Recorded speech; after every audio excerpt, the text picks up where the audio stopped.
ராமானுஜதயா பாத்திரம் ஞான வைராக்யபூஷணம் ஸ்ரீமத்வேங்கடநாதார்யம் வந்தே வேதாந்ததேசிகம். வசையில் நான் மறை கெடுத்த அம்மலரையற்கருளி முன்பறிமுகமாய் இசைகொள் வேத நூல் என்றிவை பயந்தவனே எனக்கருள் புரியே. உயர்கொள் மாதவி போதொடுலாவிய மாருதம் வீதியின் வாய் இசையெல்லாம் கமழும் பொழில் சூழ் திருவெல்லரை நின்றானே. 108 திவ்யதேசங்களிலே சோழநாட்டு திருப்பதிகளிலே 4வது திவ்யதேசமான திருவெல்லரை என்கிற ஸ்வேதாத்ரி கஷேத்திரத்தினுடைய அனுபவத்தின் தொடர்ச்சி இன்று. இது நாச்சியார் பிரதானமான திவ்யதேசம். ஸ்ரீதேவி என்கிற பெரிய பிராட்டியாரினுடைய ஆதிபத்தியத்திலே இருக்கக்கூடியதான அற்புதமான திவ்யதேசம்னு பார்த்தோம். இங்கே இருக்கக்கூடிய தாயாருக்கு செங்கமலவல்லி பங்கைய செல்வி என்பதாக திருநாமம்னு பார்த்தோம். தாயாருக்கு அந்த திருநாமம் எப்படி வந்தது அப்படின்னா, கமலம் என்றால் தாமரை, பங்கஜம் அப்படின்னாலும் தாமரை. பங்கஜம் அப்படின்ற சம்ஸ்கிருத பதத்தை தமிழ்ல மாத்திரச்ச பங்கயம்னு மாத்திரம். செங்கமலம் அப்படின்னா சிவப்பு தாமரை, செந்தாமரை. அந்த செந்தாமரையிலே தோன்றிய கொடி போன்று இருக்கக்கூடிய பேரழகியான தாயார். அதனால செங்கமல வள்ளின்னு திருநாமம் தாயாருக்கு. இந்த செங்கமல வள்ளி என்கிற தமிழ் திருநாமத்தை அப்படியே அர்ச்சனை பண்றச்ச அர்ச்சக சுவாமிகள் சம்ஸ்கிருதத்துல சொல்ற போது ரக்த பங்கஜவல்லி அப்படின்னு சொல்லுவா. ரக்தம் அப்படின்னா சிவப்பு, ரக்த வர்ணம் அப்படின்னா சிவப்பு நிறம், ரக்த பங்கஜம் அப்படின்னா செந்தாமரை, ரக்த பங்கஜவல்லி அப்படின்னா செங்கமலவல்லி என்பதாக அர்த்தம். உற்சவத்தாயாருக்கு ரக்த பங்கஜவல்லி என்பதைத்தான் சுருக்கி பங்கஜவல்லின்னு சொல்றார். முதல்ல எம்பெருமான் எல்லாம் எழுந்தருள்வதற்கு முன்பு பூமி பிராட்டி, மார்க்கண்டேயன் இவாள்லாம் தபஸ் பண்றதுக்கெல்லாம் முன்னாடி கூட ஆதி காலத்திலேயே இந்த க்ஷேத்திரத்திற்கு திருமகள் என்றும் பெரிய பிராட்டி என்றும் சொல்லக்கூடிய அகில ஜெகன் மாதாவான ஸ்ரீ மகாலட்சுமி இந்த திவ்யதேசத்திலே ஒரு தீர்த்தத்தை, என்ன தீர்த்தம் அப்படின்னா கிணறு வடிவிலே இருக்கக்கூடியதான ஒரு தீர்த்தம், ஒரு கிணறு. அது பிராட்டியினுடைய அனுகிரகத்தாலே, பிராட்டி சிருஷ்டித்தபடியினாலே ஒரு புண்ணிய தீர்த்தமானது. அதிலே ஒரு செந்தாமரை, செங்கமலம் ரக்த பங்கஜம்னு சொல்லக்கூடிய ஒரு செந்தாமரை மலரை பிராட்டி சிருஷ்டித்தார். இப்போது பூவை உடைய கிணறானபடியினாலே பூங்கிணறுன்னு அதற்கு பெயர். பத்மம்னு சொல்லக்கூடிய தாமரை இருக்கக்கூடிய தீர்த்தமானபடியினாலே இந்த பூங்கிணற்றை சம்ஸ்கிருதத்திலே பத்ம தீர்த்தம்னு சொல்றார். இப்போ இந்த பூங்கிணற்றிலே பத்ம தீர்த்தத்திலே இருக்கக்கூடியதான செங்கமலம் என்கிற அந்த ரக்த பங்கஜத்திலே தாயாரானவள் தோன்றினாள். முதல்ல இந்த க்ஷேத்திரத்திலே ஒரு பூங்கிணறை சிருஷ்டித்தால் அதிலே புஷ்பத்தை புஷ்பிக்க பண்ணினா. இப்போ அந்த புஷ்பத்திலே தானே ஆவிர்வவித்தா, தானே தோன்றினா தாயார். தோன்றி அந்த பத்மதீர்த்தம்னு சொல்லக்கூடிய பூங்கிணற்றிலே இருப்பதான செந்தாமரையிலேயே இருந்து கொண்டு ஸ்ரீமன் நாராயணனான தன்னுடைய பர்த்தாவை எம்பெருமானை நினைத்து தபஸ் பண்ணி, எம்பெருமானே இந்த க்ஷேத்திரத்திலே உன்னை அர்ச்சாவதாரமாக சேவிக்க விரும்புகிறேன், நீ இந்த க்ஷேத்திரத்திலே அர்ச்சாவதாரமாக எழுந்தருளி எனக்கு சேவை சாதிக்க வேணும் என்பதாக தபஸ் பண்ணின்றவரா தாயார். அந்த பிராட்டியினுடைய தபஸ் தான் பெருமாள் இந்த க்ஷேத்திரத்திலே எழுந்தருள்வதற்கு காரணம். இப்படி அந்த க்ஷேத்திரம் தோன்றுவதற்கு, எம்பெருமானங்க எழுந்தருள்வதற்குன்னு எல்லாவற்றுக்கும் காரணமாக இருந்து, எம்பெருமானுக்கும் கூட முந்துர முன்னமே இந்த க்ஷேத்திரத்துக்கு பிராட்டியானவள் குடி கொண்டு கோயில் கொண்டு தபஸ் பண்ணியபடியாலே பிராட்டிக்குத்தான் எல்லா உரிமையும் எல்லா மரியாதையும், பிராட்டியினுடைய ஆதிபத்தியத்தில் தான் இந்த திவதேசம் இருக்க வேண்டும் என்பதாக எம்பெருமானுடைய திருவுள்ளம். ஆகையினாலே இது ஸ்ரீதேவியினுடைய ஆதிபத்தியத்திலே இருக்கக்கூடியதான நாச்சியார் பிரதான திவ்யதேசம். வெள்ளை நிற பாறைகளாலான மலை வெள்ளரை, திருவினுடைய சம்பந்தத்தினாலே திருவெல்லரை என்று வழங்கப்படுகிறதுன்னு பார்த்தோம். அப்படி தாயார் பிரார்த்திச்சுண்டு அவளுக்காக பிரசன்னனானவன் தான் பெருமாள். இப்படி இந்த க்ஷேத்திரத்திலே அகில ஜெகன் மாதாவான பெரிய பிராட்டியார் தபஸ் பண்றதை பார்த்துட்டு எப்போதும் அகலகில்லேன் இறையும்னு பெருமாளோடைய நித்திய அனபாயினியாக இருந்து கொண்டிருக்கக்கூடிய தாயார் எதற்காக இந்த க்ஷேத்திரத்துல வந்து தபஸ் பண்றா அப்படின்னு பெருமாளோட இருக்கக்கூடிய இன்னொரு தர்மபத்னியான பூமி தேவி என்ன, சூரியன் என்ன, சந்திரன் என்ன, எம்பெருமானுக்கு நீக்கமில்லாம் அடிமை செய்யக்கூடிய அனந்த கருடர்கள் என்ன, பிரம்மாவென்ன, ருத்ரன் என்ன, மார்க்கண்டேய மகர்ஷி என்ன, இவெல்லாம் கூட ஆச்சரியமா ஆவலோட இந்த க்ஷேத்திரத்துக்கு வந்து நிக்கிறா, பிராட்டிய சூழ்ந்துட்டு நிக்கிறா எல்லோரும். பிராட்டியானவள் இவளை குறித்து எத்தனையோ பேர் தபஸ் பண்ணிட்டு இருக்க, இவ யார குறித்து தபஸ் பண்ணிட்டு இருக்கா, என்ன காரணத்துக்காக ஆச்சரியமா பாக்குறா. அப்போ அவளுடைய ஞான திருஷ்டியினாலே, பிராட்டியினுடைய அனுகிரகத்தினாலே பிராட்டி எதற்காக தபஸ் பண்ணிட்டு இருக்கான்னு தெரிஞ்சுண்டா. ஆக பிராட்டியே இந்த க்ஷேத்திரத்துக்கு வந்து ஸ்ரத்தையா தபஸ் பண்ணிட்டு இருக்கா, பெருமாள் நிச்சயம் இங்க எழ போறாருன்னு ஆயிடுத்து. அந்த அர்ச்சாவதார எம்பெருமானை நாமளும் சேவிக்கலாம் அப்படின்னு இவ என்ன பண்ணினா, பெருமாள் வந்தா விட்டு வரலாம் அப்படின்னு இல்லாம இவாளும் கூட சேர்ந்து தபஸ் பண்ண ஆரம்பித்தா. இதை நாம திருவேங்கடமுடையானுடைய அஷ்டோத்தர அனுபவமான வெங்கடத்துறைவார்க்கு நமகா என்கிற தொடரிலே பல முறை அனுபவித்துள்ளோம். ஒரு பக்தன் தபஸ் பண்ணுகிறான், பெருமாள் ஆவிர்பவிக்க போறார், பெருமாள் அவனுக்கு வரம் கொடுக்க போறார் அப்படின்னா அதை தெரிஞ்சுண்டு பெருமாளை சேவிக்கிறதுக்கு ஆசை இருக்கக்கூடிய ரிஷிகள், நித்தியசூரிகள், யோகிகள், மகான்கள், பக்தர்கள், பாகவதோத்தமர்கள் எல்லாம் அந்த இடத்துக்கு வந்து சேருவா. வந்து இவா கொஞ்ச காலமாவது தபஸ் பண்ணி பெருமாளை இவாளும் சேர்ந்து சேவிப்பா. குறைஞ்சபட்சம் கேவலம் பெருமாள் எழுந்துள்வதற்கு ஒரு 3 நாள் முன்னாடி வரைக்குமாவது நிர்ஜலமா உபவாசம் இருந்து தங்களை சுத்தப்படுத்திக் கொண்டு பெருமாளை சேவிப்பா அப்படின்ற ஒரு அனுஷ்டானம் திருவேங்கடமலையிலே அப்போது அனுஷ்டிக்கப்பட்டது பெரியவர்களாலேன்னு பார்த்தோம். அது எல்லா இடத்திற்கும் பொது. நம்மள போல இருக்கிறவாள்லாம் என்ன பண்ணுவோம், இங்க பிராட்டி தபஸ் பண்ணிட்டு இருக்கா, பெருமாள் எழுந்தருள போறார், நாம எந்த காலத்துக்கு தபஸ் பண்ணி நமக்கு பெருமாள் வர்றது, பிராட்டிக்கு தபஸ் பண்ணா பெருமாள் வரார், அதனால அப்ப சேர்ந்து சேவிச்சுடலாம்னு வெறுமை காத்துட்டு இருப்போம். ஆனா இவெல்லாம் அப்படி இல்லாம அவளுக்கு தபஸ் பண்ணக்கூடிய சக்தி இருக்கிறபடினாலே, பெருமாளை தபஸ் பண்ணி சேவிக்கணும் என்கிற உந்துதல், அந்த ஆசை இருக்கிறபடினாலே, திருப்தி இருக்கிறபடினாலே இவாளும் கூட சேர்ந்து தபஸ் பண்ண ஆரம்பித்தா. பிராட்டி ஒரு பக்கம் இந்த ஸ்வேதகிரின்னு சொல்லக்கூடிய மலையின் அருகே இருக்கக்கூடியதான பூங்கிணறு என்கிற பத்ம தீர்த்தத்திலே செந்தாமரை மலரிலே தபஸ் பண்ணிட்டு இருக்கா. இந்த வெள்ளரைன்னு சொல்லக்கூடிய ஸ்வேதாதிரி மலையினுடைய குகைகளிலே ஒரு பக்கம் பூமி பிராட்டி, ஒரு பக்கம் மார்க்கண்டேயர். இங்கே தான் தினமும் தீர்த்தமாடுவதற்காக ஒரு புஷ்கரணியை தானே ஏற்படுத்தி சந்திரனானவன் அந்த புஷ்கரணியிலே தினம் ஸ்நானம் பண்ணிட்டு அனுஷ்டானம் பண்ணிட்டு அவன் ஒரு பக்கம் தபஸ் பண்ணிட்டு இருக்கான். அவன் நிர்மாணம் பண்ணின புஷ்கரணிக்கு சந்திர புஷ்கரணின்னு பெயர். இப்படி ஒருத்தரும் தங்களுடைய பங்குக்கு பெருமாளை சேவிக்கணும்ன்றதா தபஸ் பண்ணிட்டு இருக்கா. தபஸ் பூர்த்தியாய் பெருமாள் எழுந்துள்ள சமயத்தில அந்த திருவள்ளரைக்கு பக்கத்திலே இருக்கக்கூடியதான நீலிகாவனம் என்கிற இடத்திற்கு சிவி சக்கரவர்த்தி வந்து சேர்ந்த போது அவன் பரம விஷ்ணு பக்தனாக பரம பாகவதோத்தமனாக இருந்தபடியினாலே அவனுடைய பெருமையை பக்தியை லோகத்துக்கு தெரியப்படுத்த வேண்டும் என்கிற திருவுள்ளத்திலே எம்பெருமான் அவனை கொண்டு இந்த ஊர்ல ஒரு அக்ரஹார பிரதிஷ்டை பண்ணி அவனை கொண்டு கோவில் கட்டிக்க வேண்டும் என்பதற்காக ஒரு ஸ்வேத வராகமாக வெள்ளை பன்றியாக அவனுடைய படைகளுக்கு காட்சி கொடுத்து அவளை தொல்லை பண்றது போல விளையாடி போக்கு காட்டி கடைசியில பெருமாள் யாருக்கு குறி வைத்தானோ அந்த சிபி சக்கரவர்த்தியினுடைய விஷயத்துக்கு இந்த சமாச்சாரம் போனது. அது என்ன ஒரு பண்ணியா நம்மளை இத்தனை ஆட்டம் காட்டுறது, எதிரிகளுடைய எத்தனையோ ஆயிரக்கணக்கான படைகளை எல்லாம் துவம்சம் பண்ணின நமக்கு ஒரு பண்ணி ஆட்டம் காட்டுறதா, இதோ முடிச்சுடுறாது என் கதையான்னு வில்லும் அம்ம எடுத்துட்டு போனான். அப்படியே நீலிகாவனத்தில இருந்து 1 மைல் 1.5 மைல் அப்படியே சுத்திண்டே போய் கடைசியில இந்த ஸ்வேதகிரின்னு சொல்லக்கூடிய மலை அருகே இருக்கக்கூடியதான ஒரு புற்றிலே மறைந்து விட்டது.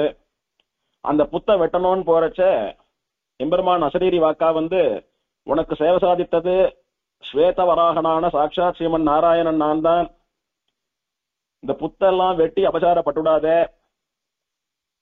வசந்த காராம் பசுவினுடைய பால் எனக்கு ரொம்ப பிடிக்கும், அதை குடங்குடமா கொட்டு இந்த புத்துக்கு திருமஞ்சனம் பண்ணினியானா இந்த புத்து மண் தானா கரைஞ்சு நான் உனக்கு சேவை சாதிப்பேன்னு பெருமாள் சாதித்தான்.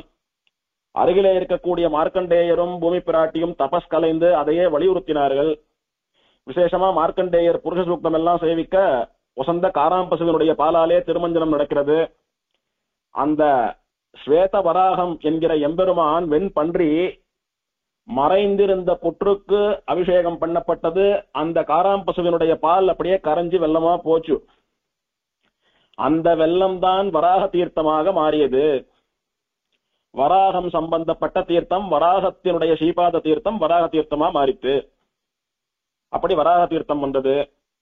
இங்கே நாம் நோக்க வேண்டிய ஒரு விஷயம், எம்பெருமானுக்கு காராம்பசுவினுடைய பால் ரொம்ப பிடிக்கும். பொதுவா பெருமாளுக்கு பால்னா ரொம்ப திருவுள்ளம். அத கிருஷ்ணாவதாரத்திலே, கிருஷ்ண சரித்திரத்திலே பெருமாளுக்கு பால்ல எவ்வளவு திருவுள்ளம், பாலிலே இருந்து தயாரிக்கப்படக்கூடியதான வெண்ணெய் என்ன, நெய் என்ன, மோர் என்ன, தயிர் என்ன, இதெல்லாம் பெருமாளுக்கு எத்தனை திருவுள்ளம்ன்றது நமக்கெல்லாம் நன்னாவே தெரியும். பெருமாளுக்கு நம்ம நைவேத்தியம் பண்ணிட்டோ இருக்கும். அவன் திருமஞ்சனத்திற்கு, தலிகைக்கு அப்படியே நேரடியாவே பால் என்ன, தயிர் என்ன, அதெல்லாம் அம்சம் பண்றதுன்னு வச்சுட்டு இருக்கோம் பெருமாளுக்கு. விசேஷமா கறந்த பசுவினுடைய பால், அப்போதுதான் கறந்த பால். கறந்த பசுவினுடைய பால் கொஞ்ச நேரத்துக்கு இளம் சூட்டோட இருக்குமோ இல்லையோ, அந்த சூடு ஆறுவதற்கு முன்னாலேயே பசுவினுடைய சரீரத்திலே இருப்பதான உஷ்ணத்தோட அந்த பால் இருக்கிற போதே அந்த பச்சை பாலை சாப்பிடணும்ன்றது பெருமாளுக்கு ரொம்ப திருவுள்ளம். இன்னைக்கும் கூட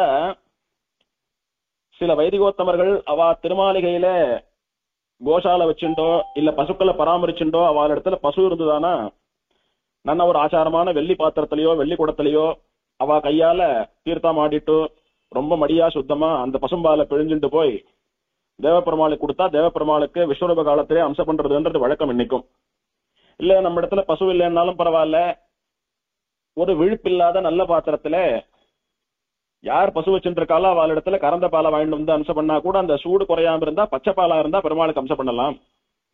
அதை காய்ச்சி சக்கரை வைக்கிற போட்டெல்லாம் ஒருத்தர் கைப்பட்டு பெருமாளுக்கு அம்சம் பண்றதுக்கு இல்லைன்றபடினாலே, அதனால பொதுவா பெருமாளுக்கு பசும்பால்ல பிரியம். இந்த காராம்பசுன்னு சொல்லக்கூடியது நீலகோ அப்படின்னு சொல்லப்படுறது. அதனுடைய பால்ல ரொம்ப திருவுள்ளம் பெருமாளுக்கு. திருவேங்கட மலையிலே சேவை சாதிப்பவனான பூவராக பெருமாள் இருக்கிறானே, ஆதிவராகன் வெங்கடவராகன், அவன் கூட தொண்டமான் சக்கரவர்த்திக்கும் ரங்கதாசருக்கும் அப்படி வெண்பன்றியா ஸ்வேதவராகமா தான் சேவை சாதித்தான். அவளும் அந்த பன்னியை புடிச்சிடணும்னு தெத்திண்டே போறச்ச பன்றியானது புத்திலே போய் மறைந்து விட்டது. அங்கும் இப்போ இப்படி இங்க திருவள்ளரையில கேட்டது போல ஒரு அசரீரி வாக்கு கேட்டது. அங்கேயும் குடங்குடமா காராம்பசுவனுடைய பாலை கரைத்து திருமஞ்சனம் பண்ண போதுதான் அந்த புற்றிலே இருந்து ஒரு பாறை தோன்றி, அந்த பாறையிலிருந்து வராக பெருமாள் விக்கிரகத்தை பண்ணப்பட்டு, அந்த வராக பெருமாள் இப்போதெல்லாம் நமக்கு சுவாமி புஷ்கரணியிலே ஆச்சரியமா சேவை சாதிச்சுருக்கார். எதுக்காக இதை சொன்னதுன்னா, பெருமாளுக்கு அந்த பாலிடத்துல எவ்வளவு திருவுள்ளம், அதுவும் வராகனுக்கு. திருமலையிலையும் அப்படி அந்த பாலை கொண்டு திருமஞ்சனம் பண்ணி வெளியில வந்தான் பெருமாள். இந்த திருவள்ளரையிலையும் அப்படிதான் வந்தான்.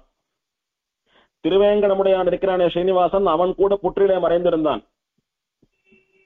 அவன் வெளிப்பட வேணுமானா அவனுக்கும் கூட இந்த காராம்பசுவினுடைய பாலை குடங்குடமா கொட்டி அந்த ஒழுக்கு தாரை நிக்காம திருமஞ்சனம் பண்ணினா புத்து கரைஞ்சு வெளியில சேவை சாதிப்பேன்னுட்டு பெருமாளுடைய திருவுள்ளம், பெருமாள் வாக்கு. அதன்படியே பண்ணினா அந்த பெருமாள் அப்படிதான் வெளியில வந்தான். அதனால அவனுக்கு சகசிரநாமர்ச்சனை பண்றச்ச நீலகோ க்ஷீரதாராபுவே நமஹா, நீலகோன்னு சொல்லக்கூடிய காராம்பசுவினுடைய பால் மழையிலிருந்து கரைந்த புற்றிலே இருந்து தோன்றிய எம்பெருமானே உனக்கு நமஹா அப்படின்றத அவனுடைய சகசிரநாமம். இப்படி இந்த பால் கொண்டு திருமஞ்சனம் பண்ணிக்க வேண்டும் என்பது எம்பெருமானுக்கு ரொம்ப திருவுள்ளம் அப்படின்னு தெரியறது இதுல இருந்து. இங்க இப்போ திருவள்ளரைக்கு வருவோம். அந்த ஸ்வேதவராகம் மறைந்த புற்றுக்கு பால் திருமஞ்சனம் பண்ணப்பட்டது. அந்த தீர்த்தமே வராக தீர்த்தமா மாறித்து. அந்த புற்றிலே போய் மறைந்தது ஒரு கோவிந்தன், அந்த புற்றிலே இருந்து வெளிவந்தது இன்னொரு கோவிந்தன். கோவிந்தன் என்கிற நாமாவுக்கு காம் விந்ததி இதி கோவிந்தா என்பதாக விக்கிரக வாக்கியம் கொண்டால், காம் என்கிற பூமியை எவன் மீட்டானோ அவன் கோவிந்தன். பூமியை மீட்டவன் என்கிற பொருளிலே கோவிந்தன் என்கிற திருநாமம் வராகனுக்கு சொந்தம். திருவேங்கடமலைக்கு போகக்கூடிய பக்தாலாம் ஸ்ரீனிவாசனையும் கோவிந்தா கோவிந்தான்றா, வராக பெருமாளிடத்திலையும் கோவிந்தா கோவிந்தான்றா, கோவிந்தராஜனிடத்திலையும் கோவிந்தா கோவிந்தான்றா. எப்படி சுவாமி? வராக பெருமாளை கோவிந்தா என்று சொல்வதற்கு காரணம் அதுதான். காம் விந்ததி இதி கோவிந்தா, பூமியை மீட்டவன், ஹிரண்யாட்சனாலே கவரப்பட்டு உடைத்து வைக்கப்பட்ட பூமியை மீட்டு உத்தரணம் பண்ணினவன். அதனாலே வராகனுக்கு கோவிந்தன் என்று பெயர். அப்படி இந்த புற்றிலே மறைந்தது வராகமாகிற கோவிந்தன். ஆனா திருமஞ்சனம் பண்ண போது அந்த ஸ்வேதவராகம் தெரிந்ததா? இல்லை. இப்போது நமக்கெல்லாம் சேவை சாதித்துக் கொண்டிருக்கவனான புண்டரீகாட்சன் என்கிற செந்தாமரை கண்ணன் எம்பெருமான் மூலவர் தான் வெளியில வந்தார். அப்ப வந்தது ஒரு கோவிந்தன்.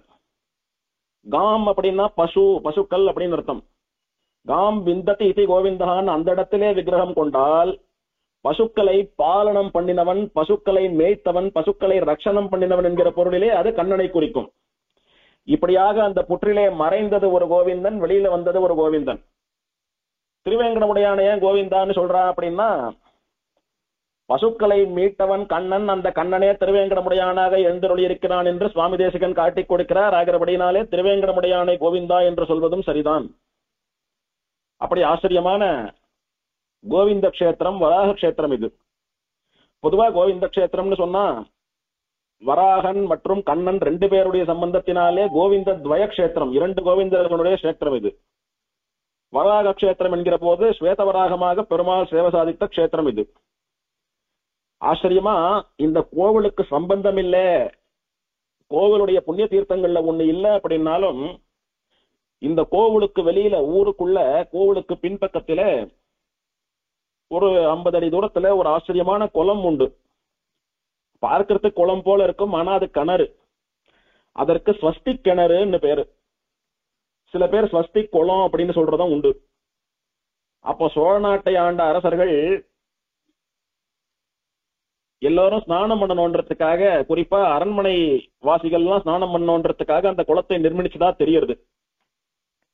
அது ஸ்வஸ்திக் வடிவிலே இருக்கக்கூடியதான குளம். ஒரு துறையிலும் சுமார் 200 படிக்கு மேல இறங்கி போகும். ஆனா கிணறு எப்படி இருக்கும்னா கையில கட்டின கிணறு இல்ல, இது மலைப்பாங்கான பிரதேசமானபடியினாலே இந்த மலை பாறையே இயற்கையாக ஒரு பள்ளத்தை ஏற்படுத்தி கொண்டு அதிலே தன்னிடத்திலே நீரை தேக்கி கொண்டிருந்தால் எப்படி இருக்குமோ அப்படி இருக்கக்கூடியதான ஒரு இயற்கை கிணறு, ஒரு ஊற்று சுனை கிணறு. இதனுடைய விசேஷம் என்னன்னா, பல ஆயிரம் ஆண்டுகளாகியும் இன்னும் எந்த ஒரு பாதிப்பும் இல்லாமல் இப்போது கட்டியது போலவே காத்திரமா இருக்கிறது அந்த குளம், அந்த கிணறு. அதுல ஆச்சரியம் என்னன்னா, அந்த ஸ்வஸ்திக் கிணறுக்கு பல துறைகள் உண்டு. ஒரு துறையில குளிக்கிறவால எதிர்த்துறையில இருக்கிறவா பார்க்க முடியாது. அந்த மாதிரி பாதுகாப்பா குளிப்பதற்காக வடிவமைக்கப்பட்ட குளம் அது. அது ஒரு ஆச்சரியமா ஒரு அதிசயமா போய் பார்க்கறதுன்றது உண்டு. கோவில்ல இருந்து வெறும் ஒரு 2 நிமிஷம் நடந்து போனா அதை பார்த்து விடலாம். இது வெறும் ஒரு ஆசைக்கு ஒரு சைட் சீயிங் மாதிரி போய் பார்க்கறது அது. அடுத்தபடியா இந்த கஷேத்திரத்திலே உற்சவம் அப்படின்னு பார்த்தால் பங்குனி மாசம் பிரம்மோற்சவம். பங்குனி சிரவண தன்னைக்கு பெருமாளுக்கு தீர்த்தவாரி வரும்படியாக 10 நாள் பிரம்மோற்சவம். அதி ஆச்சரியமான உற்சவம்.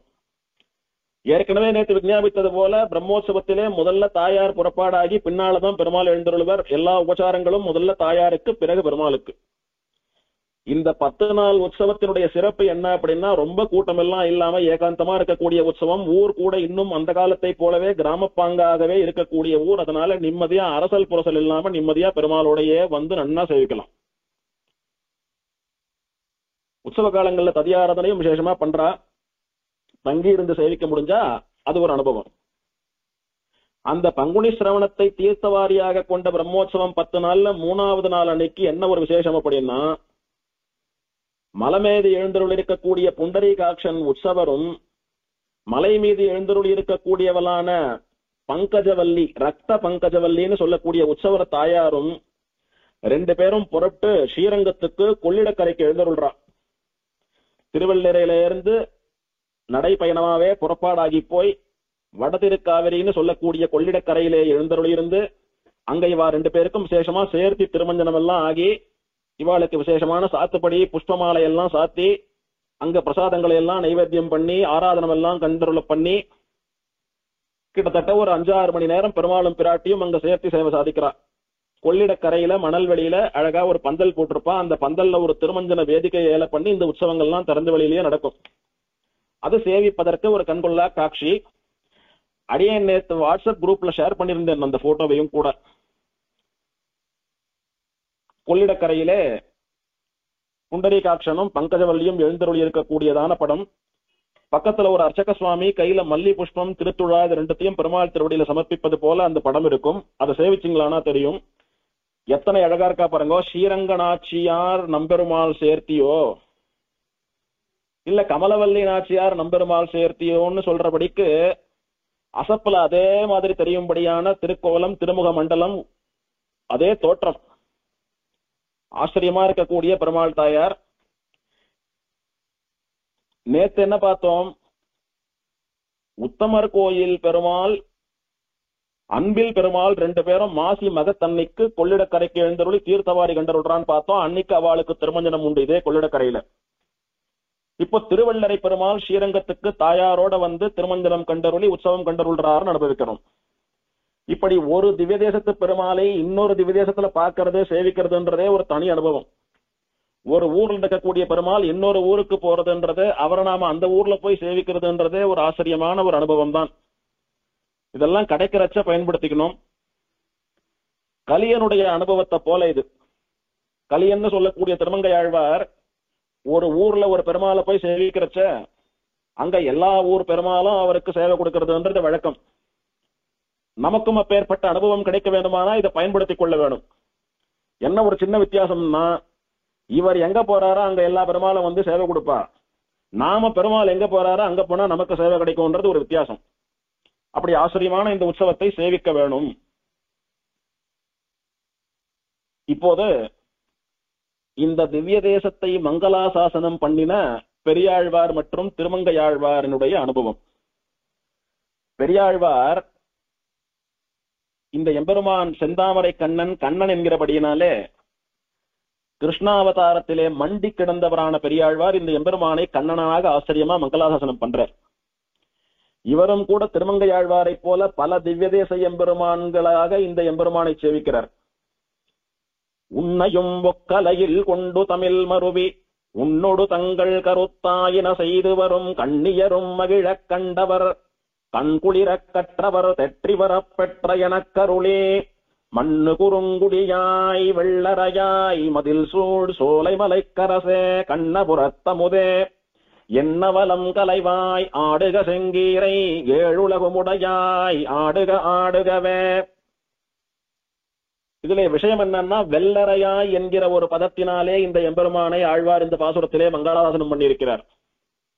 குறுங்குடி, திருவெள்ளரை, திருமாலிருஞ்சோலைமலை, திருக்கண்ணபுரம், இப்படி 4 எம்பெருமான்களை மங்களாசாசனம் பண்ணின ஆழ்வார்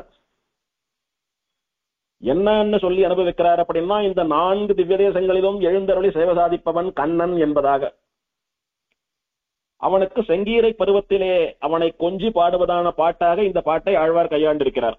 இதுல இந்த திவ்ய தேச சம்பந்தமாக நமக்கு தேவையான விஷயம் என்ன அப்படின்னா, வெள்ளரையாய் அப்படின்னு பாடினதுனாலே திருவெள்ளரை கஷேத்திரத்தில் உரைபவனான புண்டரீகாட்சனே அப்படின்னு இந்த பாசுரத்தினாலே செந்தாமரை கண்ணனை ஆழ்வார் மங்களாசாசனம் பண்ணினர்.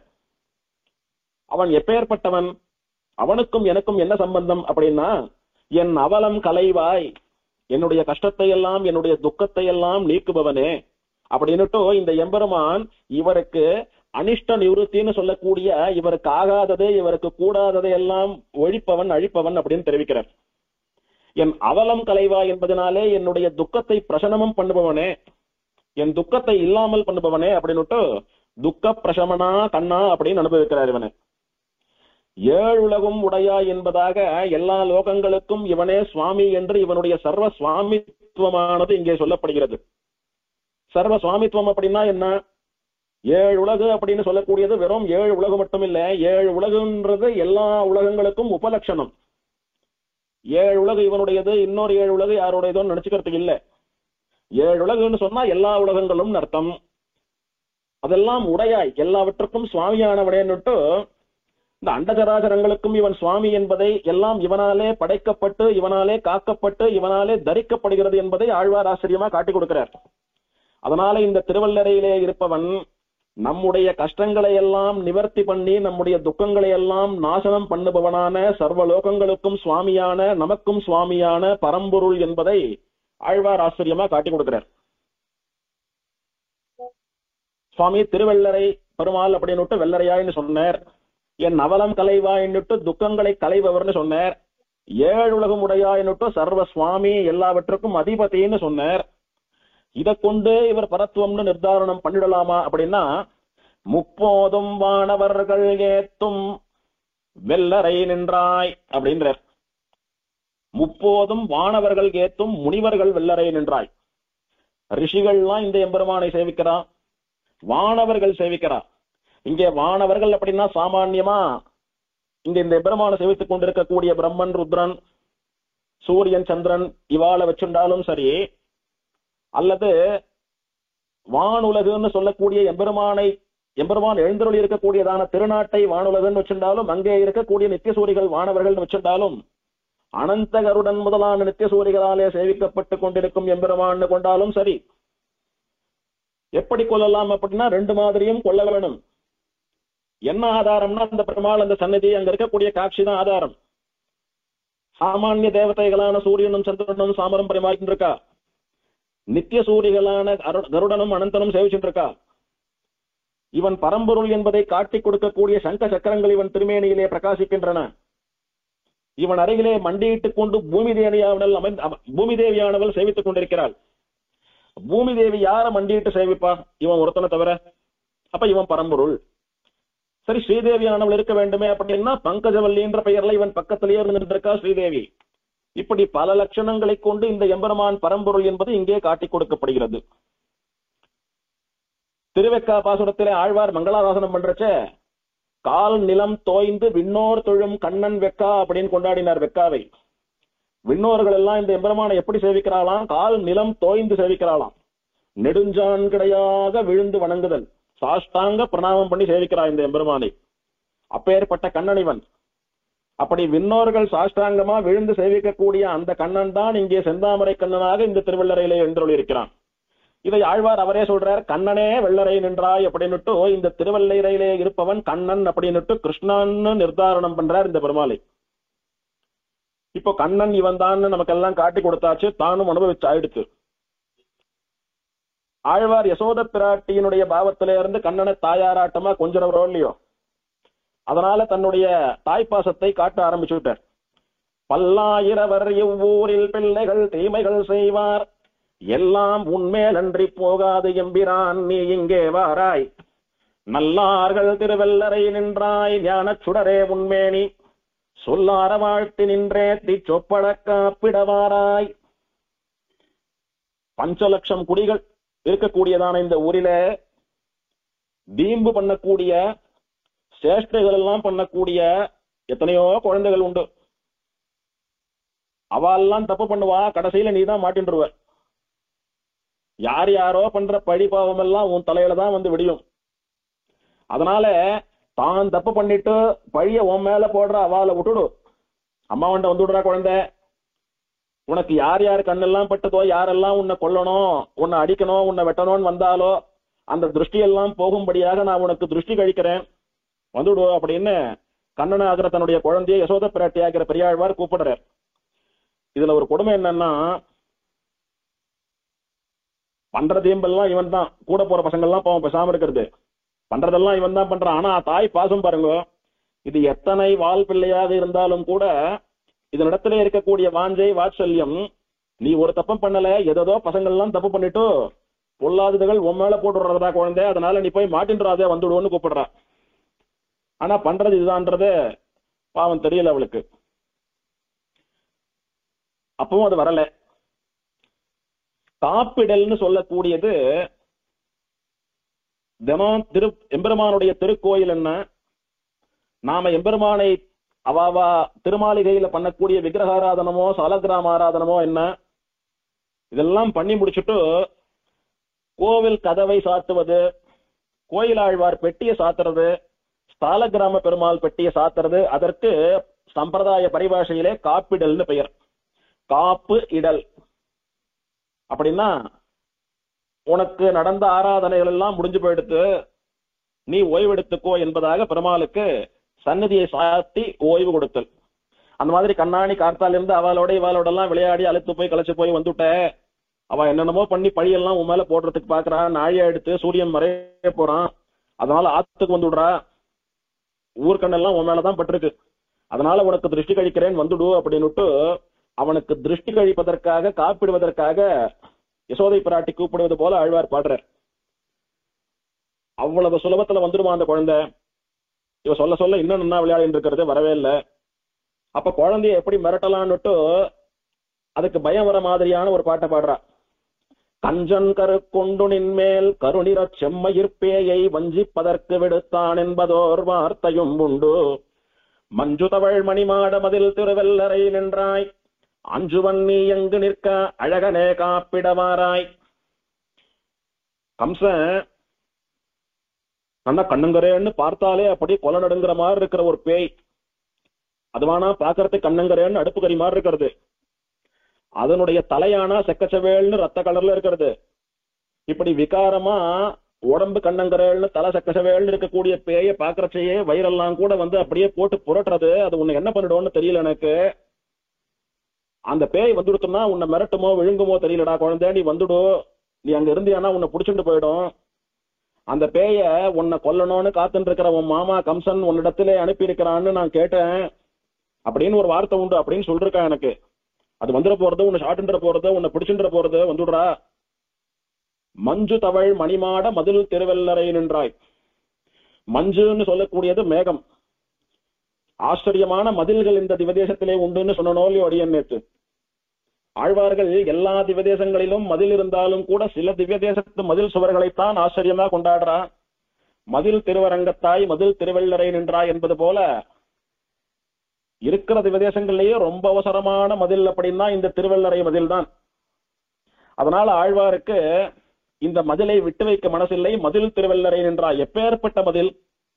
கலியனோ மதில் திருவெள்ளரை நின்றாய்னுட்டு மதிலும் பாடப்பட வேண்டியதுன்னு அதனுடைய பெருமையை, பெரிய மதில் என்பதை, சிறப்பை, அந்தஸ்தை காட்டி கொடுத்தார். பெரியாழ்வார் இன்னும் ஒரு படி மேல போய் எவ்வளவு உயரமான மதில் அப்படின்னுட்டு ஆகாசத்தை தொடக்கூடிய மதில்னு சொல்றார். மஞ்சு தவள் மேகமானது இந்த மதில் மேல தவழறதான். எப்படி திருவேங்கட மலை மீது மேகம் தவழ்கிறதோ நாம போறச்சு சேவிக்க முடிகிறதோ அந்த மாதிரி இந்த திவதேசத்தினுடைய மதில் மீது மேகம் தவழ்கிற அளவுக்கு சொந்த மதிலாம் இது. அப்பேற்பட்ட மதிலையும் மாடங்களையும் உடைய திருவெள்ளரையிலே நின்று சேவை சாதிக்கக்கூடிய கண்ணா, அந்த பேய் வரச்ச அங்க நிக்கிறதுக்கு நேக்கே பயமா இருக்கும். அப்படி இருக்கிறச்ச சின்ன குழந்தை உனக்கு எவ்வளவு பயமா இருக்கும், வந்துடுறா குழந்தை அப்படின்னு காப்பிட வாராயின்னு கூப்பிடுறா. அப்போ அது வரல. வேற என்ன சொன்னா வரப்போறது? இப்போ இருக்கொடு நீர் சங்கில் கொண்டிட்டு எழில் மறையோர் வந்து நின்றார். தருக்கேல் நம்பி சந்தி நின்று தாய் சொல்லுக் கொள்ளாய். சில நாள் திருக்காப்பு நான் உன்னை சாத்த தேசுடை வெள்ளரை நின்றாய். உருக்காட்டும் மந்தி விளக்கு இன்று ஒலிகொள்ள ஏற்றுகேன் வாராய்.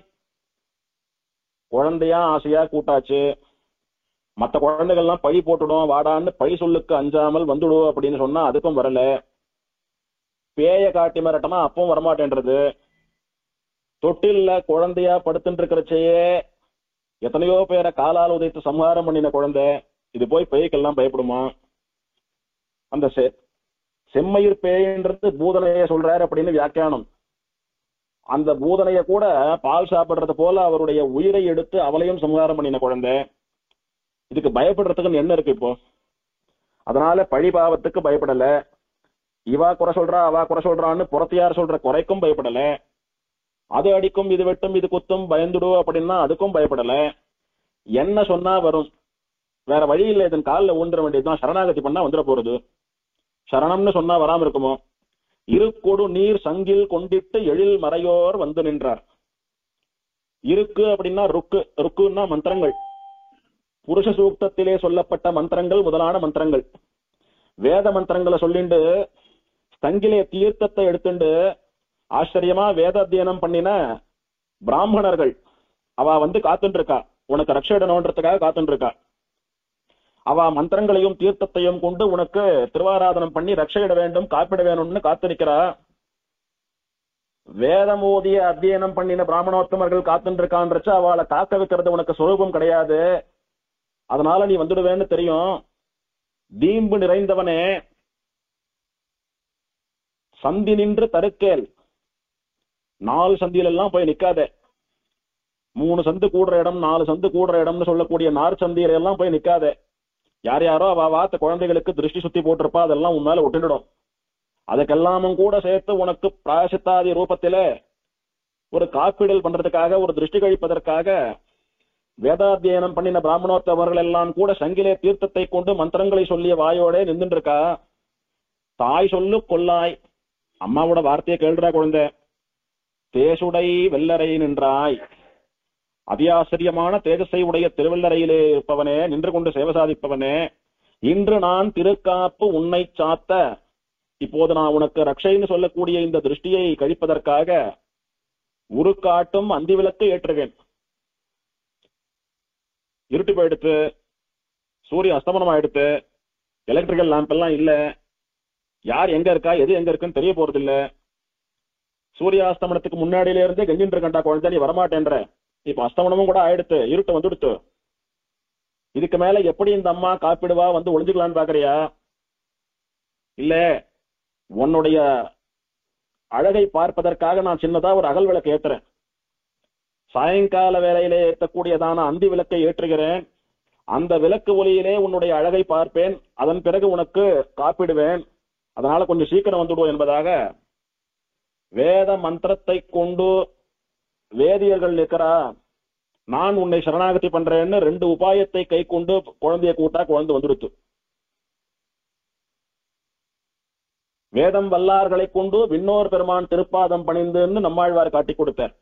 எம்பெருமானுடைய திருவடிகளை சரணாகதி பண்றது எப்படி பண்ணணும் அப்படின்னா, வேதாத்தியனம் பண்ணினா வேத வல்லுநர்களுடைய திருவடிகளை சரணாக பற்றி கொண்டு அதன் மூலமா பெருமாள் ஆசிரியக்கணும். அப்படின்னா என்ன? சித்தம் சத்சம்பிரதாயே ஸ்திரதியம் அனக்கம் ஸ்ரோத்ரியம் பிரம்மனிஷ்டம் என்பதாக ஆச்சாரியனுக்கு இருக்கக்கூடிய தகுதிகளிலே வேத அத்தியனம் பண்ணினவராக இருக்க வேண்டும் என்பது ஒன்று சுவாமி தேசிகனாலே காட்டி கொடுக்கப்பட்டது. அப்படி இங்கே ஆச்சரியமா மந்திரங்களை எல்லாம் சொல்லிட்டு வேத அத்தியனம் பண்ணின பிராமணர்கள் ஆச்சாரியர்கள் நிற்கிறார்கள். அவளை முன்னிட்டு நான் உன்னிடத்திலே கெஞ்சுகிறேன், சரணாகதி பண்றேன், வந்துடுறா குழந்தை அப்படின்னு கூப்பிடுறா. இப்போ வேதம் வல்லார்களை கொண்டு விண்ணோர் பெருமானான இந்த புண்டரீகாட்சனுடைய திருப்பாதம் பணிந்து விட்டாகிவிட்டது. வேதம் வல்லுனரான ஆச்சாரியர்களை முன்னிட்டு சரணாகதி ஆயிடுத்து. அவன் வந்துதானே ஆகணும், வந்துட்டான், காப்பிட்டாயிடுத்து. இப்படி பெரியாழ்வார் பல அனுபவங்கள் கண்ணனுக்கு. நீராட்டல் என்ன, பூச்சூட்டல் என்ன, காப்பிடல் என்ன, இதெல்லாம் பண்றச்ச காப்பிடல்னு சொல்லக்கூடிய பதிகத்தை முழுக்க முழுக்க இந்த திருவள்ளரைக்குத்தான் பாடியிருக்கார் ஆழ்வார். இந்திரனோடு பிரமன் ஈசன் இமையவரெல்லாம் மந்திர மாமலர் கொண்டு மறைந்துவராய் வந்து நின்றார்.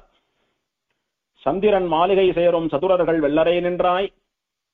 அந்தியம் போது இதுவாகும் அழகனே காப்பிடவாராய் என்று தொடங்கி ஆச்சரியமா 10 பாசுரங்களாலே பெரியாழ்வார் யசோதை பிராட்டினுடைய ஸ்தானத்திலே இருந்து இந்த எம்பெருமானுக்கு காப்பிட பாரித்தார். கடைசியிலே காப்பிட்டும் முடித்தார். கடைசி பாட்டுல என்ன சொல்றார் இந்த பதிகத்திலே?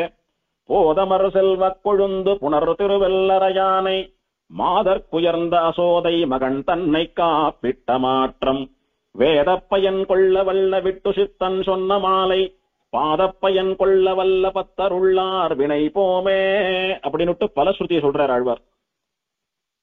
போது அமர் செல்வ கொழுந்து புனர் திருவெல்லரையான்.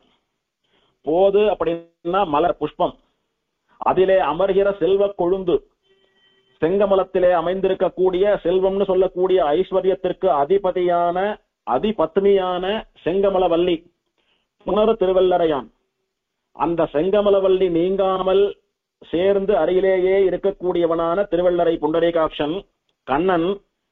அவனுக்கு பெண்களிலே உசந்தவளான, பெண்களிலே திலகம் போன்றவளான யசோதை தன்னுடைய மகனாக அவனை பாவித்து காப்பிடுவதற்காக இந்த பாசுரங்களை பாடியது போல வேத பயன் கொள்ளவல்ல விட்டு சித்தன் சொன்ன மாலை,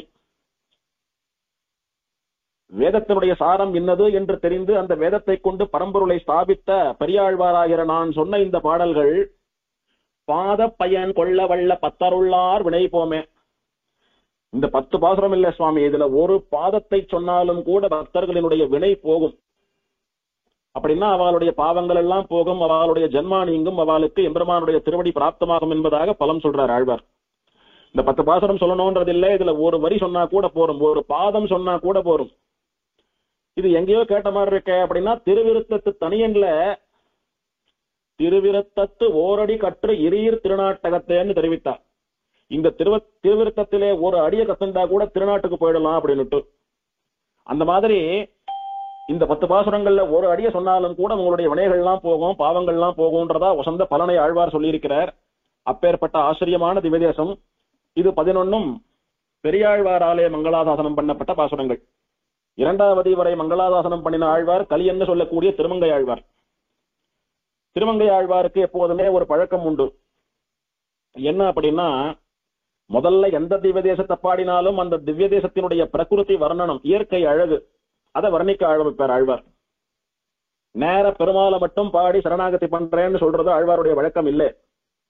அந்த திவ்ய தேசம், அங்க இருக்கக்கூடிய இயற்கை காட்சிகளினுடைய அழகு, அங்க இருக்கக்கூடிய நீர் வளம், நில வளம், அங்க இருக்கக்கூடியதான ஆச்சரியமான செடிகள், தோப்புகள், துறவுகள், இது எல்லாத்தையும் பாடிட்டு அந்த அழகுக்கு நடுவே எம்பெருமான் இப்படியாக எழுந்தருளி இருக்கிறான் அவனை பாடுறது ஆழ்வாருடைய வழக்கம்.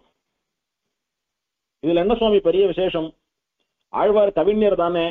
கவிகள்லாம் அவளுடைய கற்பனை திறனை கொண்டு, அவளுடைய சொல் வளத்தை கொண்டு, அவளுடைய சாமர்த்தியத்தினாலே நிறைய இயற்கையை ரசிச்சு வர்ணித்து பாடல் எழுதுறது வழக்கம் தானே. அந்த மாதிரி கவிகள்ல சிறந்தவரான திருமங்கை ஆழ்வார் பண்ணியிருக்கார்.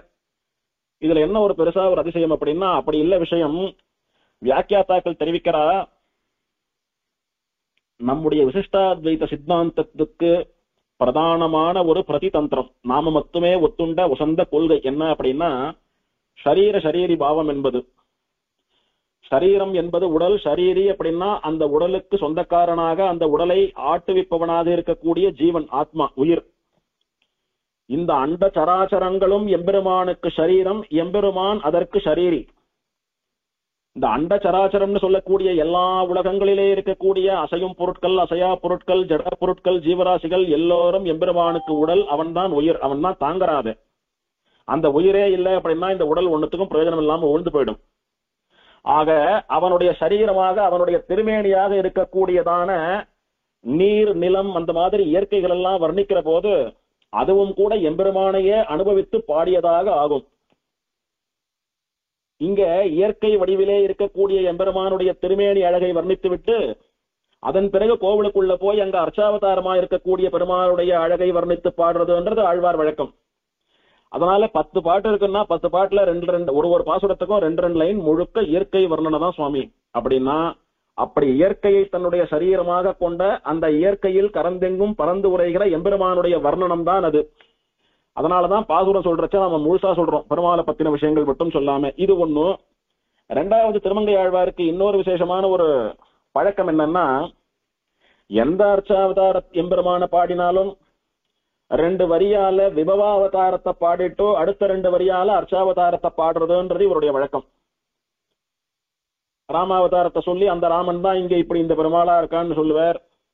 கிருஷ்ணாவதாரத்தை பாடி அந்த கிருஷ்ணன் தான் இங்க இந்த பெருமாளா இருக்கான்னு சொல்லுவார். அப்படி விபவாவதாரத்தையும் அர்ச்சாவதாரத்தையும் சொல்லி பாடுவதுன்றது இந்த ஆழ்வாரனுடைய பழக்கம். அந்த ஆழ்வாரனுடைய திருவள்ளரை திவதேச அனுபவம் எப்படி இருக்கிறதுன்னு அனுபவிக்க போறோம். இந்த திவதேசத்தினுடைய சன்னிவேசம், இதனுடைய அழகு, அழகான இயற்கை காட்சிகள், அங்கங்கு அப்படி ரீங்காரமிட்டு ஒலித்துக் கொண்டிருக்கக்கூடிய வண்டுகள், இந்த சோலைகளிலே அழகாக திரிந்து கொண்டிருக்கக்கூடிய தோகையை விரிக்கக்கூடிய மயில்கள், இதெல்லாமா சேர்ந்து ஆழ்வாருடைய மனசை அப்படியே கொள்ளையடிச்சுடுத்து. இன்னும் அந்த அழகு ரசிச்சுட்டே இன்னும் உள்ள போறார். நிறைய மாந்தோப்புகள் இருக்கு, அங்கங்க மல்லிகை புஷ்பங்கள், முல்லை புஷ்பங்கள்லாம் பூத்து குலுங்குறது. மாதவி பூன்னு சொல்லக்கூடிய குறுக்கத்தி மரங்கள் எல்லாம் கூட ஆச்சரியமா நல்ல நறுமணத்தோடு கூட காற்றிலே அசைந்து ஆடி நல்ல காத்தையும் நல்ல வாசனையும் வீசிக்கொண்டிருக்கின்றன. நிறைய தீர்த்தங்கள் உண்டு, 8 தீர்த்தங்கள்னு பாக்குறமோ இல்லையோ, அத்தனை தடாகங்களிலும் தாமரை புஷ்பங்கள்லாம் பூத்திருக்கிறது. அது பாக்குறதுக்கு அவ்வளவு அழகா இருக்கிறது. குயில்கள் எல்லாம் ஆச்சரியமா பாடிட்டு இருக்கிறது. அந்த குயில் ஓசையை கேட்டு ஆழ்வார் உள்ள நுழையறார். இப்படி ஆச்சரியமான ஒரு இயற்கை காட்சி ஆழ்வாருடைய மனசை கொள்ளை கொள்கிறது. இதெல்லாம் எம்பெருமானுடைய சரீரம் என்கிற நோக்கிலே ஆழ்வார் இதையெல்லாம் கூட அனுபவித்து தன்னுடைய பாசுரத்திலே மங்களாதாசனம் பண்றார். இப்படி அழகான ஒரு இயற்கை எழில் மிகுந்த இடத்துக்குள்ளே கோயில் கொண்டுள்ள இந்த புண்டரீகாட்சனை இத்தனை நாள் சேவிக்காம விட்டுட்டோமே. ஒரு சரணாகத்தனா, ஒரு பிரபன்னனா, ஒரு பாகவதனா நமக்கு என்ன கடமை? எம்பெருமானுடைய திருவடிகளிலே கைங்கரியம் பண்றதுதானே நமக்கு கடமை. இப்படி ஆச்சரியமான ஒரு அழகான இடத்திலே ராஜா போல வீற்றிருக்கும் இந்த பரம்பொருளுக்கு தஸ்யேதா கப்பியாசம் புண்டரீகமேவ பக்ஷணின்னுட்டு பரம்பொருள் என்பதை உணர்த்தக்கூடிய தாமரையை போன்ற கண்களை உடைய இந்த எம்பெருமானுக்கு, பிரம்மருத்ர இந்திர சந்திர எல்லாரும் சேவிச்சுருக்கக்கூடிய இந்த பெருமாளுக்கு, அனந்தகருட விஸ்வக்சேனாதிகள் எல்லாம் கைங்கரியம் பண்ணிட்டு இருக்கக்கூடிய இந்த பெருமாளுக்கு, ஸ்ரீ பூமி தேவியோட விளங்கக்கூடிய பரம்பொருளான இந்த பெருமாளுக்கு இங்கேயே தங்கி இருந்து என்னால கைங்கரியம் பண்ண முடியாம போயிடுத்து. இத்தனை நாள் இந்த எம்பெருமானுக்கு இங்க தங்கி கைங்கரியம் பண்ணாம விட்டுட்டனேன்னு ஆழ்வார் மனசுல குறை வந்துடுத்து. அதனால சுவாமி, இத்தனை நாள் உன்னுடைய கைங்கரியத்தை இழந்துட்டேன், இனிமேலான உன்னுடைய கைங்கரியத்தை எனக்கு அனுகிரகம் பண்ணணும். இந்த திவதேசத்திலே நான் கொஞ்ச காலமான வசித்து உன் திருவடிகள்ல கைங்கரியம் பண்ணாதான் எனக்கு திருப்தி. அதுக்கு நீ அனுகிரகம் பண்ண வேணும்னு பிரார்த்திக்கிற. அப்படி பிரார்த்திக்கிறச்ச எனக்கு அனுகிரகம் பண்ணுன்னு பிரார்த்திக்கிறாரோ இல்லையோ, அப்போ யார் யாருக்கெல்லாம் இதுக்கு முன்னால இவன் அனுகிரகம் பண்ணிருக்கான்றதெல்லாம் சொல்லி காட்டி அவாளுக்கு பண்ணியே எனக்கும் பண்ணு, இவாளுக்கு பண்ணினியே எனக்கும் பண்ணுன்றத இந்த 10 பாசுரங்கள்ல ஆழ்வார் பிரார்த்திக்கிறார். வென்றி மாமழுவேந்தி முன்மண் மிசை மன்னரை மூவெழுகால் கொன்ற தேவா, கையிலே பரசுன்னு சொல்லக்கூடிய கோடரியை ஆயுதமாக பிடித்துக் கொண்டு முன் இந்த லோகத்திலே துஷ்ட சத்திரியர்களை எல்லாம் 21 தலைமுறை சத்திரியர்கள் வரைக்கும் புல் பூண்டு இல்லாமல் கொன்று ஒழித்து கட்டிய பரசுராம அவதாரம் எடுத்தவனே, நின் குறைகழல் தொழுவதோர் வகை எனக்கருள் புரியே. இங்க தங்கியிருந்து உன்னுடைய திருவடிகளிலே கைங்கரியம் பண்ணக்கூடிய, உன் திருவடிகளை சேவிக்கக்கூடிய வழியை எனக்கு அனுகிரகம் பண்ணு. அன்னைக்கு எப்படி அந்த சத்திரியாலெல்லாம் கொண்டு நல்லவாலை எல்லாம் காப்பாத்தினியோ, அந்த மாதிரி என்னுடைய கஷ்டத்தை நீக்கி எனக்கு உன் திருவடிகளிலே கைங்கரியம் பண்ணக்கூடிய பாக்கியத்தை கொடுன்னு பிரார்த்திக்கிறேன். இது ஆயிடுதா? பரசுராம அவதாரத்தை சொல்லி விபவாவதாரத்தை பாடி எனக்கு அனுகிரகம் பண்ணுன்னு பிரார்த்திச்சு ஆயிடுத்து. மன்றில் மாம் பொழில் நுழை தந்து மல்லிகை மவ்வளின் போதலர்த்தி தென்றல் மாமணம் கவழ் தருவரு திருவள்ளரை நின்றானே. இந்த 2வது பாதத்திலே மன்றில் மாம் பொழில் நுழை தந்து மல்லிகை மவ்வளின் போது அலர்த்தி தென்றல் மாமணம் கவழ் தரவரு அப்படின்றது வரைக்கும் இயற்கை வர்ணனம், இந்த திருவள்ளரை திவதேசத்தினுடைய அழகு காட்சியினுடைய வர்ணனம். முதல் 2 வரியாலே விபவாவதாரமாகிற பரசுராமாவதார வர்ணனமாகிவிட்டது. அடுத்த 1 வரியினாலே இயற்கை அழகை வர்ணித்து எம்பெருமானுடைய சரீர திருவேணி வர்ணனம் ஆயிடுத்து.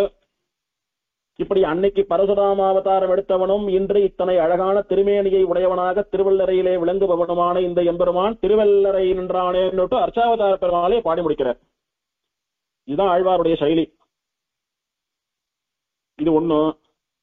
வசையில் நான்மறை கெடுத்த அம்மலர் அயற்கு அருளி, குற்றமில்லாத வேதங்களை எல்லாம் தொலைச்சுட்டு கோட்டை விட்டுட்ட நின்ன அந்த மலர் அயன் தாமரையிலே அமர்ந்து கொண்டிருக்கக்கூடியவனான பிரம்மாவுக்கு அனுகிரகம் பண்ணி முன் பரிமுகமாய் இசைக்குள் வேத நூல் என்று இவை பயந்தவனே, ஹயக்ரீவாவதாரம் பண்ணி அந்த வேதத்தை மீட்டுக் கொடுத்து பிரம்மாவுக்கு உபதேசம் பண்ணினவனே, அந்த பிரம்மாவுக்கெல்லாம் அனுகிரகம் பண்ற, எனக்கு பண்ண மாட்டேன்றியே, எனக்கு அருள் புரியே ஆயிடுத்தா. இப்ப ஹயக்ரீவ அவதாரத்தை சொல்லி ஆயிடுத்து. உயர்கொள் மாதவி போதுட உலாவிய மாருதம் வீதியின் வாய் திசையெல்லாம் கமழும் பொழில் சூழ் அப்படின்னுட்டு இயற்கை வர்ணனம், திவ்யதேச வர்ணனம். திருவள்ளரை நின்றானேன்னுட்டு இந்த அர்ச்சாவதார எம்பெருமானுடைய வர்ணனம். இப்படியாக 10 பாசுரங்களிலே ஆழ்வார் என்ன பிரார்த்திக்கிறார், என்னென்னலாம் சொல்லி பிரார்த்திக்கிறார் அப்படின்னுட்டு சங்கிரகமா சொல்லணும்னா, 4 வேதங்களையும் கோட்டை விட்டுட்டு கலங்கி இருந்த பிரம்மாவுக்கு அனுகிரகம் பண்ணி ஹயக்ரீவாவதாரத்திலே அந்த வேதத்தை காப்பாத்தினாய், பிரம்மாவையும் காப்பாத்தினாய். எல்லா லோகங்களையும் உபதிரவம் பண்ணி கொண்டிருந்த ஹிரண்யனை உன்னுடைய நகங்களாலேயே சம்ஹாரம் பண்ணி எல்லோரையும் காப்பாத்தினாய். பஞ்சபாண்டவர்களுக்கு ராஜ்யம் கிடைக்க வேண்டும் என்பதற்காக திருவேங்கடமலையானாக இருந்து கொண்டு அனுகிரகம் பண்ணினாய்.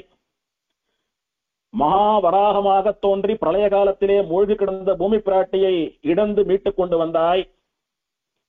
அசுரர்களால் வந்த கொடுமையை எல்லாம் நீக்கி தேவர்களுக்கு அமுதத்தை கொடுத்து கூர்மாவதாரம் பண்ணினாய். 10 தலை ராவணனுடைய தலைகளை எல்லாம் கிள்ளி சின்னாபின்னமாக்கி அவனை சம்ஹரித்து சீதை பிராட்டியை மீட்டு தர்மாத்மாக்களை எல்லாம் கூட தேவர்களை எல்லாம் கூட ரட்சித்தாய். தேவர்களை ரட்சிக்க வேண்டும் என்பதற்காக வாமனாவதாரம் பண்ணி திருவிக்ரமாவதாரம் பண்ணி யாகசாலையிலே யாசித்து உன்னுடைய நிலையையும் தாழ்த்தி கொண்டு அவளை காப்பாத்தின. இத்தனை பேருக்கு இத்தனை பண்றிருக்க, சதா சர்வகாலமும் நீ எங்கெல்லாம் இருக்கியோ உன்னையே தேடிண்டு உன்னையே பாடிண்டு சுத்தின்னு இருக்கிற உன்னுடைய பக்தனான இந்த திருமங்கை மன்னனுக்கு அனுகிரகம் பண்ண மாட்டாயா அப்படின்னு பிரார்த்திக்கிறார். இந்த பதிகத்துக்கு வியாக்கியானம் பண்ண போது வியாக்கியான சக்கரவர்த்தியான பெரியவாச்சான் பிள்ளை ஆச்சரியமா இந்த 10 பாசுரத்தை ஒரு பங்கி, ஒரு பேராகிராஃபால ஆச்சரியமா அனுபவிக்கிறார். அமரர்களை அமுது ஊட்டி குடியிருப்பு பண்ணி கொடுத்து வேதாத்தியனத்தை பண்ணுவித்தவன் அன்றியே அவர்களுக்காகத்தான் இறந்திட்டான். க்ஷீரசாகர மதனம் பண்ணி அமுதத்தை வரவைத்து தேவர்களுக்கு அமுதத்தை கொடுத்து அவர்களை சாகாதவர்களாக அமரர்களாக மரிக்காதவர்களாக பண்ணின. பிரம்மா இழந்து நின்ற வேதத்தை மீட்டு அவனுக்கு உபதேசம் பண்ணி அவனுக்கு வேதாத்தியனம் பண்ணி வைத்த அந்த தேவர்களுக்காக நீ போய் இறந்த பிச்சை எடுத்த. எல்லாரும் உன் காலடியில பிச்சை எடுத்துட்டு இருக்காண்டா சுவாமி, நீ போய் அவளுக்காக எல்லாம் பிச்சை எடுத்திய. இப்படி தேவர்களுக்கு என்னென்னமோ பண்ணின, எனக்கு பண்ண மாட்டியா அப்படின்றதா ஆழ்வார் அனுபவிக்கிறார் என்பதாக சுவாமி பெரியவாச்சான் பிள்ளை ஆச்சரியமா வர்ணிக்கிறார். மடல்ல ஆழ்வார் இந்த திவதேசத்தை பாடுகிற போது அதி ஆச்சரியமா 2 வரியினால பாடி கொடுத்தார் மடல்ல. என்ன அப்படின்னா, மதில் கட்சி ஊரகமே பேரகமே பேராமருதிருத்தான் வெள்ளரையே வெக்காவே. பல திவதேசங்களை சொல்லிட்டு வரச்ச திருவள்ளரைன்னு இந்த திவதேச பெயராலே மடலிலும் கூட இதற்கு மங்களாதாசனம் இங்க பெயர் மட்டும் சொல்லிருக்கார். இன்னொரு இடத்துல மின்னை இரு சுடரை வெள்ளரையுள் கள்ளரை மேல் பொன்னை மரதகத்தை புட்குழியம் போரேற்றை அப்படின்ற இடத்துல வெள்ளரையுள் கள்ளரை மேல் பொன்னை அப்படின்றார். வெள்ளரைன்னா என்னன்னு பார்த்தோம். இந்த ஸ்வேதகிரின்னு சொல்லக்கூடிய மலை. கல்லறை அப்படின்னா கல் பிளஸ் அறை, கல்லிலே தயாரான அறை. அறைனா உள்ளு ரூம்.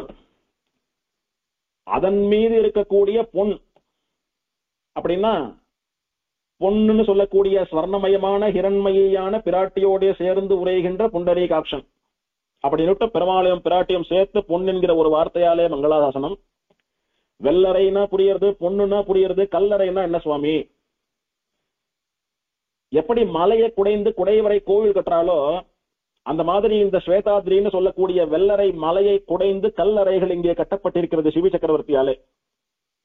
இந்த பெரிய பிராகாரத்தை சுத்தி வரச்ச இந்த மலையே குடைஞ்சு ரூம் போல கட்டியிருக்கக்கூடிய அறைகள் தெரியும்.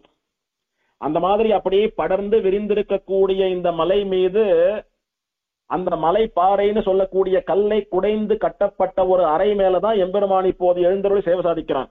அதனால வெள்ளரையுள் திருவெள்ளரை என்கிற மலை மீது கல்லறை மேல் கல்லாலே கட்டப்பட்ட அறை மேலே சேவை சாதிக்கக்கூடிய பொன்னை அப்படின்னுட்டு ஆச்சரியமா இங்கே கல் அறைகள் இருப்பதையும் அதன் மீது எம்பெருமான் எழுந்தருளி சேவை சாதிப்பதையும் ஆழ்வார் நமக்கு காட்டி கொடுக்கிறார்.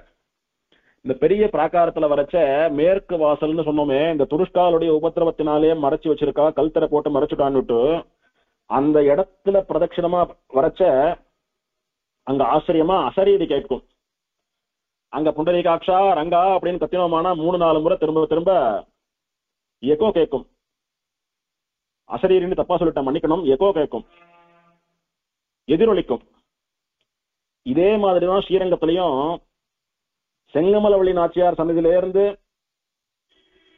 முதலாழ்வார்கள் சன்னதி போற வழியில அந்த மத்தியிலே இதே மேற்கு வாசலுக்கு நேர அங்க ரங்கா ரங்கான்னு கூட்டாலும் அதுவும் எதிரொலிக்கும். அப்படி ஆச்சரியமான எதிரொலியை தரக்கூடியது. அதற்கு காரணம் கல் அறை இருப்பது. கல்லாலான அறையிலே இந்த அகோஸ்டிக்ஸ்னுடைய ரீதியிலே இங்க அந்த மாதிரி எதிரொலி கேட்கறதுன்னு சொல்றான். அதுவும் அனுபவிக்க வேண்டியது அங்க. இது ஸ்ரீரங்கத்துக்கும் இந்த திவதேசத்துக்குமான ஒற்றுமை. கல்லறை அப்படின்ற உடனே ஞாபகம் வருது, ராமானுஜர் 1 வருஷ காலம் இங்க தங்கி இருந்தார். இடையில ஸ்ரீரங்கத்துக்கு போனா பெருமாளை பார்த்துட்டாரானா திரும்ப இங்க வர முடியாது அவரால. அங்க இருக்கிற காரியங்களும் அவரை விட்டு வைக்காது. குலசேகர பெருமாளை ரங்க யாத்திரைக்கு போக விடாம அங்க இருக்கிறவா பிடிச்சு வச்சிருந்த மாதிரிதான் இவரை யாரும் அனுப்ப மாட்டா, பிடிச்சு வச்சுப்பா ஸ்ரீரங்கத்துல. ஆனா இவரால ரங்கநாதனையும் பிரிஞ்சிருக்க முடியல. இங்க கீதா பாஷ்ய காலக்ஷேபமும் சொல்லி ஆனோம். இவர் என்ன பண்றதுன்னு பார்த்தார். ராஜாவினிடத்துல சொல்லி செங்கமலவள்ளி நாச்சியார் சன்னதியினுடைய செவுத்துல ஒரு மாடம் போல ஒரு துவாரத்தை ஏற்படுத்தினார். ஒரு ஸ்கொயர் ஃபார்ம்ல இருக்கக்கூடிய ஓபனிங் அது. அதுல இருந்து பார்த்தா அன்னைக்கு ரங்கநாதன் பெரிய கோவில் கோபுரங்கள்ல உசரமான வெள்ள கோபுரம் தெரியுமா? ஸ்ரீரங்கம் ஞாபகம் வந்துடுத்தோம் அப்படின்னா தாயார் சன்னதி வாசல்ல இருக்கக்கூடிய அந்த செவத்துல இருக்கக்கூடிய துவாரத்தின் வழியா வெள்ள கோபுரத்தை பார்த்து ரங்கநாதனை தியானம் பண்ணி மனக்கண்ணாலே சேவித்து ஆறுதல் பட்டுக் கொள்வாராம் சுவாமி. எப்ப உன்னண்ட வரப்போறேன், எப்ப உன்னண்ட வரப்போறேன்னு எங்கிட்டு இருப்பார் போட்டிருக்கு அந்த துவாரத்துல பார்த்துண்டு. அந்த துவாரம் இன்னைக்கும் இருக்கிறது. இப்போ வெள்ள கோபுரத்தை காட்டிலும் ஒசரமா முக்கூரழி சிங்கர் கட்டின ராஜகோபுரம் பெருசா வந்துடுத்து. ரொம்ப உத்து பார்த்தா ராஜகோபுரம் லேசா சேவையாருதுன்னு சொல்றா. அடியனுக்கும் கூட சேவித்தாதான் ஞாபகம் அந்த மாதிரி. இப்படி ஆச்சரியமான திவதேசம் இது. இந்த திவதேசத்தை சுவாமி தேசிகன் தன்னுடைய ஹம்ச சந்தேசத்திலே மங்களாதாசனம் பண்ணிருக்கார்.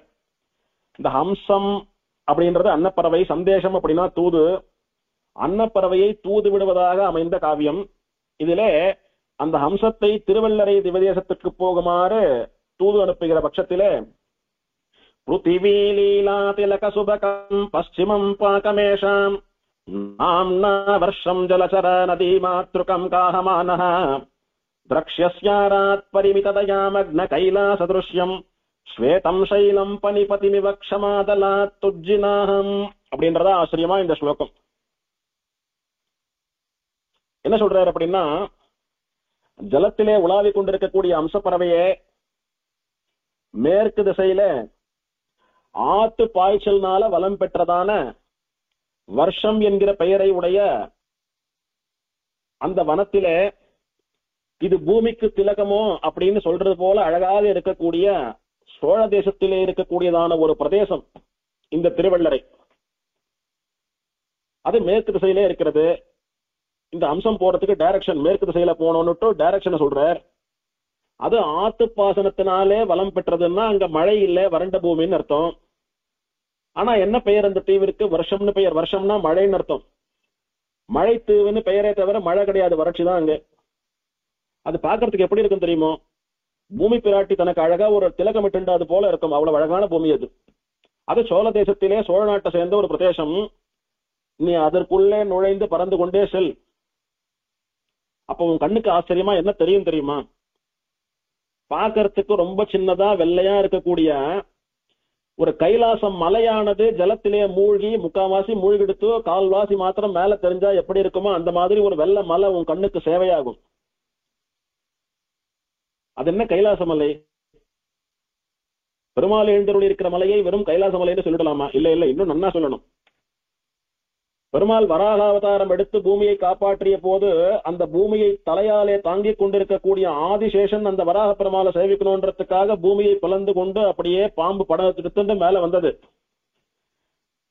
அப்படி தலையை தூக்கிண்டு லேசா தலையை தூக்கி மேல வந்த ஆதிசேஷன் முழுசா வரல, தலையை மட்டும் தூக்கி எட்டி பார்க்கறான். அதுதான் அந்த மலை. நல்ல வெள்ள வெள்ளன்னு வெண்ணிறத்தில் இருக்கக்கூடிய ஆதிசேஷன் தன்னுடைய படங்களை எல்லாம் விரித்து கொண்டு தலையை பான்னு விரிச்சுண்டு அப்படி எட்டி பார்க்கிறான். பெருமாள் எங்க இருக்கார்? செந்தாமரை கண்ணன், அவரை சேவிக்கணும், அவருடைய திருவடியை தலையால சுமக்கணும்னு எட்டி பார்த்தான். திருவனந்தாழ்வான் தலையை கொண்டு வச்ச உடனே தன்னுடைய ஆசனம் வந்துடுத்துன்னு பெருமாள் அவர் தலைமையில திருவடியை வச்சு இங்க செந்தாமரை கண்ணனா எழுந்துள்ளார். அதனால கைலாசம்னு சொன்னா போறாது, அது கொஞ்சம் குறவுதான். ஆதிசேஷன் இங்க மலையா இருக்காருன்னு வர்ணிக்கணும் அப்படின்னுட்டு அப்படி திருவனந்தாழ்வானுடைய படம் போலவும் கைலாச மலையானது ஜலத்திலே மறைந்து கொஞ்சம் எட்டி பார்ப்பது போலவும் இருக்கக்கூடிய அழகான இந்த திருவள்ளரையை நீ போய் காண்பாய் என்பதாக திருவள்ளரைக்கு போய் புண்டரீகாட்சனை சேவிக்க வேணும் அப்படின்னுட்டு சாதிக்கிறார். இப்போ அந்த பெருமாள் எழுந்தருளி இருக்கக்கூடிய மலையை சேவிக்கணும்னு நியமிச்சுட்டார். இப்போ அடுத்தது மலையை சேவித்தா மட்டும் போறாது, சேவிச்சுட்டு அப்படியே பறந்துடாதே, அங்கிருந்து மூவ் ஆயிடாத. அங்கே எழுந்தருளி இருப்பவனான புண்டரீகாட்சனுடைய அனுகிரகத்தை பெற்றுக்கொள். போய் பெருமாளை சேவி அனுகிரகத்தை வாங்கிக்கோ. ஸ்பாராலோக பிரசமித தமஸ் சஞ்சயம் தத்ர பும்சாம் பிரத்யக்ரூபம் பிரகுண விபவம் பிரார்த்தனீயம் புதானாம் நேதீயாம் சங்குஷல நிவகம் நந்துராதாஸ்யதே திவ்யம் தேஜோ ஜலதி தனயா ஸ்நேக நித்யானுஷக்தம் அப்படின்றத ஆச்சரியமா இந்த ஸ்லோகத்தினாலே அந்த எம்பெருமானுடைய அனுகிரகத்தை பெற்றுக்கொள் அப்படின்றதா நியமிக்கிறார். அந்த திருவள்ளரை இப்ப வர்ணித்தேனே, அந்த அழகான திருவள்ளரையிலே எம்பெருமானுடைய அப்ராகிருத மூர்த்தியானது பிராட்டியினுடைய காதலாலே தோன்றியது. தன்னுடைய கடாட்சத்தினாலே உலகத்தில் இருக்கக்கூடியவர்களுடைய அஜ்ஞானத்தை எல்லாம் நீக்குவது. யார் யார் தன்னுடைய திருவடிகளை ஆசிரியத்து வேண்டி என்னென்ன கேட்கிறாளோ அவளுக்கு எல்லா ஐஸ்வர்யங்களையும் கொடுக்கக்கூடியது. இந்த உலகிலே வாழ்வதற்கு தேவையான நலம்னு சொல்லக்கூடிய ஐஸ்வர்யம் முதலானவற்றை எல்லாம் கூட அளிக்கக்கூடிய சக்தி அந்த எம்பெருமானுக்கு உண்டு. மறுபிறவி இல்லாமல் பண்ணி மோட்சம் தருவதாகிற பரம புருஷார்த்தத்தையும் கூட அவன் தருவான். அதனால மோட்ச ருச்சியை உடையவர்களான தீசூரிகளும் அங்க சேவிச்சுட்டு இருக்க அனந்தன்களுடன் எல்லாம். உலக வாழ்க்கையிலே நாட்டம் கொண்டவர்களான சாமானிய தேவர்களான சூரிய சந்திராலும் சேவிச்சுட்டு இருக்கா. சிவி சக்கரவர்த்தி முதலான மனிதர்கள், மார்க்கண்டேயன் முதலான ரிஷிகளும் சேவிக்கிறார். அப்பேற்பட்ட எம்பெருமானை நீ போய் சேவி, உனக்கு என்ன வேணுமோ எல்லாம் கொடுப்பான். இங்கு நீ வாழ்கிற வரைக்கும் இங்கு தேவையான இன்பங்களை எல்லாம் கொடுத்து உனக்கு மோட்சத்தையும் கூட கொடுப்பான் என்பதாக திருவள்ளரைக்கு போய் பெருமாளை சேவிக்குமாறு சுவாமி தேசிகன் அந்த அம்சபக்ஷியை தூது விடுகிறார். இந்த ஆச்சரியமான அம்ச சந்தேசத்திலே சுவாமி தேசிகனாலே மங்களாதாசனம் பண்ணப்பட்ட திவ்ய தேசம் சுவாமி உய்யக்கொண்டார், சுவாமி எங்களாழ்வான் இவாளுடைய அவதார ஸ்தலம். உய்யக்கொண்டார் நாதமுனிகளுடைய சிஷ்யர், மணக்கால் நம்பியினுடைய ஆச்சாரியர். நாதமுனிகள் எனக்கு வயசாயிடுத்தோ ஆலவந்தார் ஆகிற என் பேரனுக்கு வேதாந்தார்த்தங்களை எல்லாம் உபதேசம் பண்ற அளவுக்கு நான் இருக்க மாட்டேன், இல்ல எனக்கு சக்தி போராது, அந்த காரியத்தை அவனிடத்திலே ஒப்படைக்கிறேன்னு சொல்லி இந்த உய்யக்கொண்டார் இடத்திலே அந்த பொறுப்பை ஒப்படைக்க, அவர் அந்த நேரம் வரும்போது நீ பண்ணுன்னுட்டு மணக்கால் நம்பிக்கு உரைக்க, கடைசியில மணக்கால் நம்பிதான் அந்த காரியத்தை தலைக்கட்டினர், நிறைவேற்றினர். அப்படி நாதமுனிகள் யார நம்பி இருந்தாரோ அந்த வசந்த உய்யக்கொண்டாரனுடைய அவதார ஸ்தலம் இது. அந்த சுவாமி இந்த திவதேசத்திலே சித்திர மாசம் கார்த்திகை நட்சத்திரத்திலே அவதாரம் பண்ணினார். அப்பேற்பட்ட வசந்த ஆச்சாரியனுடைய அவதார ஸ்தலம். நமஸ்யாமி அரவிந்தாட்சம் நாதபாவே வியவஸ்திதம் சுத்த சத்தமயம் சௌரேர் அவதாரமிவாபரம் என்பதாக சுவாமி தேசிகன் இவருக்கு சமர்ப்பித்த தனியன். அடுத்தபடியா சுவாமி எங்களாழ்வான் ராமானுஜருடைய சிஷ்யரான திருக்குறுகிப்பிரான் பிள்ளானுடைய திருவடியாக இருந்தவர். சுவாமி நடாதூர் அம்மாளுடைய ஆச்சாரியராக எழுந்தொழியிருந்தவர். இந்த சுவாமிக்கு ஒரு விசேஷ சக்தி உண்டு. என்ன அப்படின்னா, இவரிடத்துல காலக்ஷேபம் கேட்டா கேட்கிறவாளுக்கு எந்த சந்தேகமும் வரவே வராது. தினவு அடங்க சொல்லக்கூடியவர் இவர். அப்படின்னா எந்த சந்தேகம் வந்தாலும் அந்த சந்தேகத்துக்கு மட்டுமல்லாமல் இனிமேல் சந்தேக பரம்பரையே வரக்கூடாது, எந்த விதமான சந்தேகமும் வந்துவிடக்கூடாதுன்னு அத்தனைக்கும் தெளிவாக பதில் சொல்லி புரிய வைக்கக்கூடியவர். நடாதூரம்மாள் காஞ்சிபுரத்திலே அவதரித்தார். அவர் தன்னுடைய தேர்தகப்பனாரும் ஆச்சாரியருமான தேவராஜாச்சாரியனிடத்திலே ஸ்ரீபாஷ்ய காலக்ஷேபம் பண்ண ஆரம்பித்தார். முதல் நாளே ஆச்சரியமா சூக்ஷ்மமா ஒரு சந்தேகத்தை கேட்டார். இப்படி முதல் நாளே ஆச்சரியமா இவ்வளவு ஆழங்கால் பட்டு அனுபவித்து கேள்வி கேட்கக்கூடிய இந்த குழந்தைக்கு நாம சொன்னா போறாது, ஸ்ரீபாஷ்ய காலக்ஷேபம் சொல்றதுல பேர் போன எங்களாழ்வான் சுவாமி தான் சொல்லணும். தினவடங்க சொல்லுவான் திருவள்ளரை சோழியன் அந்த நாள்ல ஒரு பழமொழி உண்டு. திருவள்ளரைன்றது இந்த திவதேசம், சோழியன் அப்படின்றது முன்குடுமி சோழிய அந்தனர் பரம்பரையிலே இந்த சுவாமி அவதரித்தபடியினாலே அவரை சோழியன் என்று அன்பாக சொல்வது. அந்த திருவள்ளரை சோழியனான இந்த சுவாமி தினவடங்க காலக்ஷேபம் சொல்லக்கூடியவர். அதனால நீ அங்க போய் காலக்ஷேபம் பண்ணிட்டு வான்னு நடாதூரம்மாலை தேவராஜாச்சாரியர் காஞ்சிபுரத்திலிருந்து திருவள்ளரைக்கு அனுப்புறார். அவர் பரீட்சை எல்லாம் பண்ணி பார்த்துட்டு காலக்ஷேபம் எல்லாம் சொல்ல ஆரம்பிச்சுட்டார். அப்படி ஒரு கண்டிஷன் போட்டார், எனக்கு பசங்க இல்ல, நீ என்னுடைய பிள்ளையா இருந்து எனக்கு எல்லா சுசுரூஷைகளும் பண்ணி எல்லா சேவகமும் பண்ணி என் கூடவே இருந்து என்னை பார்த்துண்டு நான் பரம்பரைச்சா விட்டு எனக்கு சம்ஸ்காரம் பண்ணி எனக்கு கர்மா எல்லாம் பண்றேன்னு சொல்லும், நான் உனக்கு காலக்ஷேபம் சொல்றேன்னு ஒரு அன்பு கட்டளை போட்டார். பொதுவா ஆச்சாரியால் பரம்பு அவளுக்கு சந்ததி இல்லைன்னா சிஷ்யன் காரியம் பண்றது கைங்கரியம் பண்றதுன்றது சிஷ்யனுக்கு உண்டு, நேரடி கர்த்தத்துவம் உண்டு. ஆச்சாரியனுக்கு கைங்கரியம் பண்ணக்கூடிய கர்த்தத்துவம் சிஷ்யனுக்கு உண்டு, அவருக்கு நேரடி சந்ததிகள் இல்லாத போது. அது சாஸ்திரார்த்தம் என்கிறபடியினாலே இவர் ஆசையா இந்த குழந்தையிடத்துல கேட்கிறார். அதை நான் முடிவு பண்ண முடியாது, எங்க அப்பா அதுக்கு அனுமதி கொடுக்கணும், நான் போய் கேட்டு வரேன்னுட்டு இந்த குழந்தை திரும்ப காஞ்சிபுரத்துக்கு வந்து தோப்பனார் இடத்துல பிரார்த்திச்சது. அப்பேற்பட்ட ஆச்சாரியனுக்கு பண்ணக்கூடியது உன்னுடைய பாக்கியம், அதனால எனக்கு சம்மதம் நட்டார். அப்பா அவனுடைய சம்பந்தத்தை தெரிவித்து காலக்ஷேபம் ஆரம்பித்து திருவள்ளரையில ரொம்ப நாள் காலக்ஷேபம் அம்மாளுக்கு நடக்கிறது. திடீர்னு நடுவுல நிறைய காலக்ஷேபங்கள் நின்று போறது. ஏன்னா இந்த சுவாமி கிருஹஸ்தர், அந்த ஊர்ல இருக்கிறவெல்லாம் இவருடைய தாயாதிகள் 3700 அந்தனர்கள் அந்த ஊர்ல இருந்தாப்போ, அதனால அடிக்கடி தீட்டு வந்து விடுறது, காலக்ஷேபம் சொல்ல முடியல, தடங்களா போறது. எதுக்குன்னு இந்த குழந்தை இங்க வந்ததோ அந்த காரியமே நடக்கலையான்னுட்டு வா இந்த தீட்டு சமாச்சாரம் எல்லாம் காதுல படாத தூரத்துக்கு போயிடலாம் இருக்கக்கூடியதான் என்கிற அக்ரஹாரத்தில் இருந்து கொண்டு பண்ணிட்டு காலக்ஷேபம் தொடர்றான். அப்போ காலக்ஷேபம் பூர்த்தியான சமயத்துல அங்கே எங்களாழ்வான் பரம போய் சுடுறார். அம்மாளுடைய ஆசைப்படி எங்களாழ்வான் வாழ்ந்த காலம் முழுக்க, அவருடைய விபவ காலம் முழுக்க அம்மாள் அவருக்கு கைங்கரியம் பண்ணி அவரை பார்த்து கொண்டது மட்டுமல்லாமல் அவர் பரம் போயிச்சா விட்டு அவருக்கு சர்ம கைங்கரியம் எல்லாம் பண்ணி அவருக்கு பண்ண வேண்டிய காரியங்களை எல்லாம் பண்ணி முடிச்சுட்டு அவர் மானசீகமா சேவிச்சுண்டு காஞ்சிபுரத்துக்கு தோப்பனார் இடத்துல போய் சேர்ந்தார். அன்னைக்கிலே இருந்து நடாதூரம்மாள் தேவப்பெருமாள் சன்னதியினுடைய கச்சிவாய்த்தான் மண்டபத்திலே சேவை சாதித்து காலக்ஷேபம் சாதித்துக் கொண்டிருந்தார். அங்க அவரிடத்துல வாசித்தவர் தான் அப்புள்ளார், அவரிடத்திலே வாசித்தவர் தான் தேசிகன் என்பதாக எம்பெருமானார் திருக்குறுகிப்பிரான் பிள்ளான் எங்களாழ்வான் நடாதூரம்மாள் கிடாம்பிய புள்ளார் சுவாமி தேசிகன் என்பதாக நம்முடைய குரு பரம்பரை வருகிறது. இந்த குரு பரம்பரையிலே ஹிருதயம் போல திகழ்பவர் இந்த எங்களாழ்வான். அவர் அவதரித்த ஸ்தலம் இது. அந்த சுவாமியினுடைய தனியன் ஸ்ரீ விஷ்ணு சித்த பத பங்கஜ சங்கமாய சேதோ மம ஸ்புருஹயதே கிமதः பரேன நோச்சேன்மமாபி யதிசேகர பாரதீனாம் பாவः கதம் பவிதுமர்ஹதி வாக்விதேயः அப்படின்றதா இவருடைய தனியன். இந்த எங்களாழ்வானுடைய திருவடி தாமரைகளிலே எனக்கு மனசு போறது, அவர் திருவடிகளில் எனக்கு பக்தி ஏற்படுறது. அது மட்டும் இல்லைன்னா ராமானுஜருடைய ஸ்ரீபாஷ்யம் முதலான கிரந்தங்களினுடைய அர்த்தம் எனக்கு தோன்றுமா, எனக்கு புரியுமா? அப்படின்னா என்ன அர்த்தம்னா, இந்த எங்களாழ்வானுடைய திருவடிகளிலே பக்தியும் அவர் அனுகிரகமும் இல்லைன்னா எனக்கு ஸ்ரீபாஷ்யமே புரியாது அப்படின்னுட்டு ஸ்ரீபாஷ்யத்தை அத்தனை தூரம் புரியும்படியாக காலக்ஷேபம் சாதிக்கக்கூடிய மகானுபாவர் இந்த சுவாமி என்பதை இந்த தனியன் தெரிவிக்கிறது.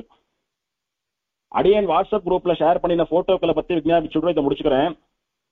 மூலவர் செந்தாமரை கண்ணன் புண்டரீகாட்சன் சங்க சக்கரங்களை ஏந்தி கொண்டு, குறிப்பா சக்கரத்தை பிரயோக சக்கரமாக வைத்துக் கொண்டு புண்டரீகம் என்கிற தாமரை போன்ற தன்னுடைய கண்களை காட்டி அந்த கண்களாலே நம்மை எல்லாம் வசீகரித்துக் கொண்டு நம்முடைய இதயத்தை எல்லாம் அபகரித்துக் கொண்டு எழுந்தொழிருக்கிறான். அவனுக்கு மேலே சூரியனும் சந்திரனும் வெண்சாமரம் வீசிக்கொண்டிருக்கிறார்கள். அனந்தனும் கருடனும் அவனை சேவித்தது போல கையை கூப்பிண்டு மனுஷ ரூபத்துல சேவை சாதிக்கிறார். தபஸ் பண்ணி இவனை சேவிக்கணும்னு ஆசைப்பட்ட பூமி பிராட்டியும் மார்க்கண்டேயரும் மண்டியிட்டு அமர்ந்து கொண்டிருக்கிறார்கள். உற்சவரா புண்டரீகாட்சன் சொல்லக்கூடிய பெருமாளும் பக்கத்திலே பங்கஜவல்லி தாயாரும் எழுந்தருளிருக்கிறார். இப்படி மூலவரான பூமி தேவி, உற்சவரான ஸ்ரீதேவி ஆகிற ரெண்டு பிராட்டிமாரோட சங்க சக்கரம் என்ன, தாமரை கண்கள் என்ன, இதையெல்லாம் காட்டிண்டு நான் தான் பரம்பொருள் என்பதாக எம்பெருமான் எழுந்தருளிருக்கிறான். இவனுடைய நித்தியோத்சவ மூர்த்தியான செல்வரும் கூட எழுந்தருளிருக்கிறார். இது மூலவருடைய படத்திலே நாம் அனுபவிக்க வேண்டியது. எல்லோரும் ஒரு முறை அந்த போட்டோவை சேவிச்சுக்கணும், முடிஞ்ச போதும் பிரார்த்திச்சுக்கிறேன். அடியேன் கீழே தனிக்கோயில் கொண்டுள்ள நாச்சியார் செங்கமலவள்ளி நாச்சியார் மூலவருக்கும் உற்சவருக்கும் வித்தியாசம் இல்லை, நேற்று அனுபவிச்சுட்டோம். அதற்கு அடுத்தபடியாக கொள்ளிடக்கரையிலே பிரம்மோற்சவத்தினுடைய 3ஆம் திருநாள் பெருமாளும் பிராட்டியும் சேர்த்து கண்டருளக்கூடிய அந்த சேவை, அதையும் சேவித்துக் கொள்ள வேண்டியது. இன்னொரு படம் ஷேர் பண்ணியிருந்த அடியன், பெருமாள் முத்து கொண்ட சைடு கொண்ட போட்டு இருக்கிற மாதிரியான ஒரு படம், அசப்பல நம்பெருமாளாட்டமே இருப்பார். அதிலே ரெண்டு பக்கம் ரெண்டு தாயார். என்னன்னா, கீழே தனிக்கோயில் நாச்சியாராக இருக்கக்கூடிய செங்கமலவள்ளி தாயார் உற்சவரும், மேல வருஷமெல்லாம் கூட பெருமாள் பக்கத்திலேயே இருப்பவளான பங்கஜவள்ளி தாயார் உற்சவரும், ரெண்டு தாயாரோட இந்த எம்பெருமானுக்கு சேர்த்தி. இது நவராத்திரி உற்சவம் 9 நாள், பங்குனி உத்திர உற்சவம் ஒரு 5 நாள். அந்த மாதிரி விசேஷ உற்சவ காலங்களிலே இந்த ரெண்டு தாயாரோடு கூட இந்த எம்பெருமான் எழுந்தருளியிருந்து சேர்த்தி சேவை ஆவதுன்றது இந்த திவதேசத்தினுடைய ஒரு ஆச்சரியமான அனுபவம். அதனால இந்த சேவையை சேவிக்கணும்னா அங்க அர்ச்சகாலிடத்திலே எப்போது இந்த சேர்த்தி சேவை என்பதை குறித்து வைத்துக் கொண்டு சேவிக்க வேண்டும் என்பதாக பிரார்த்தித்துக் கொண்டு அடியேன் இந்த திருவள்ளரை திவதேச அனுபவத்தை அடியேனுக்கு தெரிந்த மட்டிலே விஞ்ஞாபித்துக் கொண்டதாக கடைசியாக பிள்ளைப்பெருமாள் ஐயங்காருடைய பாசுரத்தை விஞ்ஞாபித்துக் கொள்கிறேன். கல்லிருந்தான் தந்தை கமலத்தோன், அக்கமலத்தில் இருந்தான் தந்தை அரங்கேசன் என்றே தொல்லை மறையுள்ளறையான் என்றமையால் உள்ளமே கள்ளமின்றி வெள்ளறையான் தாலே விரும்பு என்பதாக பிள்ளைப்பெருமாள் ஐயங்காருடைய பாசுரம். கல் இருந்தான், கல் என்பது கைலாச மலையை குறிக்கிறது, கல்லாலான மலை என்று. அதிலே அமர்ந்தவன் ருத்ரன். கல் இருந்தான் தந்தை, ருத்ரனுடைய தந்தை கமலத்தோன், கமலம் என்று சொல்கிற தாமரையிலே அமர்ந்திருப்பவனான பிரம்மா. அக்கமலத்தில் இருந்தான் தந்தை அரங்கேசன். அந்த ருத்ரனுடைய தந்தையான தாமரையிலே இருப்பவனான பிரம்மா இருக்கிறானே, அவனுக்கு தந்தை யார் அப்படின்னா அரங்கேசன், அரங்க நகரிலே எழுந்தருளி சேவை சாதிக்கக்கூடிய ஈஸ்வரனான ரங்கநாதன். அப்படின்னு என்றே தொல்லை மறைவுள் அறையான் என்றமையால் அனாதியான வேதமே சொல்லிடுத்து. அப்படி இருக்கச்ச உள்ளமே மனசே கள்ளமின்றி வெள்ளறையான் தாளே விரும்பு. இதுக்கு மேல எது பரம்பொருள்னு ஏன் தேடிண்டு ஓடின்னு இருக்க? கல்லங்கப்படம் இல்லாம முழு மனசோட வேதம் காட்டி கொடுத்த பிரம்மருத்ரர்களை எல்லாம் படைத்து அவர்களுக்கு பிதா மகனான அந்த திருவள்ளரை எம்பெருமானுடைய திருவடிகளையே விரும்பு என்பதாக, இதுதான் பரம்பொருள், இதை விரும்பு, இதனிடத்திலே சரணாகதி பண்ணு என்று தன் மனசுக்கு சுவாமி உபதேசம் பண்ணிக் கொள்கிறார். இதனால இது எது பரதெய்வம், எதனுடைய கால புடிச்சா நம்முடைய சம்சாரம் தீர்ந்து போய் மோட்சத்துக்கு போவோம்னு குழம்பி தவித்துக் கொண்டிருக்கக்கூடிய பாமர ஜனங்களுக்கெல்லாம் இவனே பரம்பொருள் என்பதாக காட்டி கொடுக்கிறார். இந்த வைபவங்களை எல்லாம் ஒருங்க சேர்த்து ஞாபகம் வைத்துக் கொண்டு தியானம் பண்ண வேண்டும் என்பதாக விஷ்ணு ஸ்தலாதர்ஷ ஸ்லோகம். ஸ்வேதாத்ரௌ விமலாக்ருதீதி ஜகதி க்யாதே விமானே சுபே க்ஷீராப்தி பிரமுக பிரசித்த சரசாம் தீரே புரஸ்தான் முகः விஷ்ணு பங்கஜநாயிகா சகசரஹ ஸ்ரீபுண்டரீகாட்சகோ பிரம்மேஷான புரோகமைஹி சகசரை சாட்சாத் கிருதः பத்மயா. ஸ்வேதகிரி என்கிற திருவல்லரை என்னும் இந்த திவதேசத்திலே விமலாகிருதி என்கிற விமானத்தினுடைய நிழலிலே க்ஷீராப்தி புஷ்கரணி என்கிற குளத்தினுடைய கரையிலே கிழக்கு நோக்கிய திருமுக மண்டலத்துடன் ஸ்ரீ புண்டரீகாட்ச பெருமாள் என்கிற செந்தாமரை கண்ணன் செங்கமலவள்ளி தாயாருடன் கூட பிரம்மன், தேவர்கள், மகாலட்சுமி, பூமி தேவி இவாளுக்கெல்லாம் கூட அனுகிரகம் பண்ணக்கூடிய நிலையிலே சேவை சாதிக்கிறான். அவனை மனமே நீ தியானம் பண்ணு என்பதாக இந்த ஸ்லோகம். அவனை தியானம் பண்ணிக்கொண்டு அமைகிறோம். ஸ்ரீ ரத்த பங்கஜவல்லி நாயிகா சமேத புண்டரீகாட்ச பரபிரம்மனே நமஹ. பெரியாழ்வார் திருமங்கையாழ்வார் திருவடிகளே சரணம். உய்ய கொண்டார் எங்களாழ்வான் திருவடிகளே சரணம். சீரார் தூப்புள் திருவேங்கடமுடையான் திருவடிகளே சரணம்.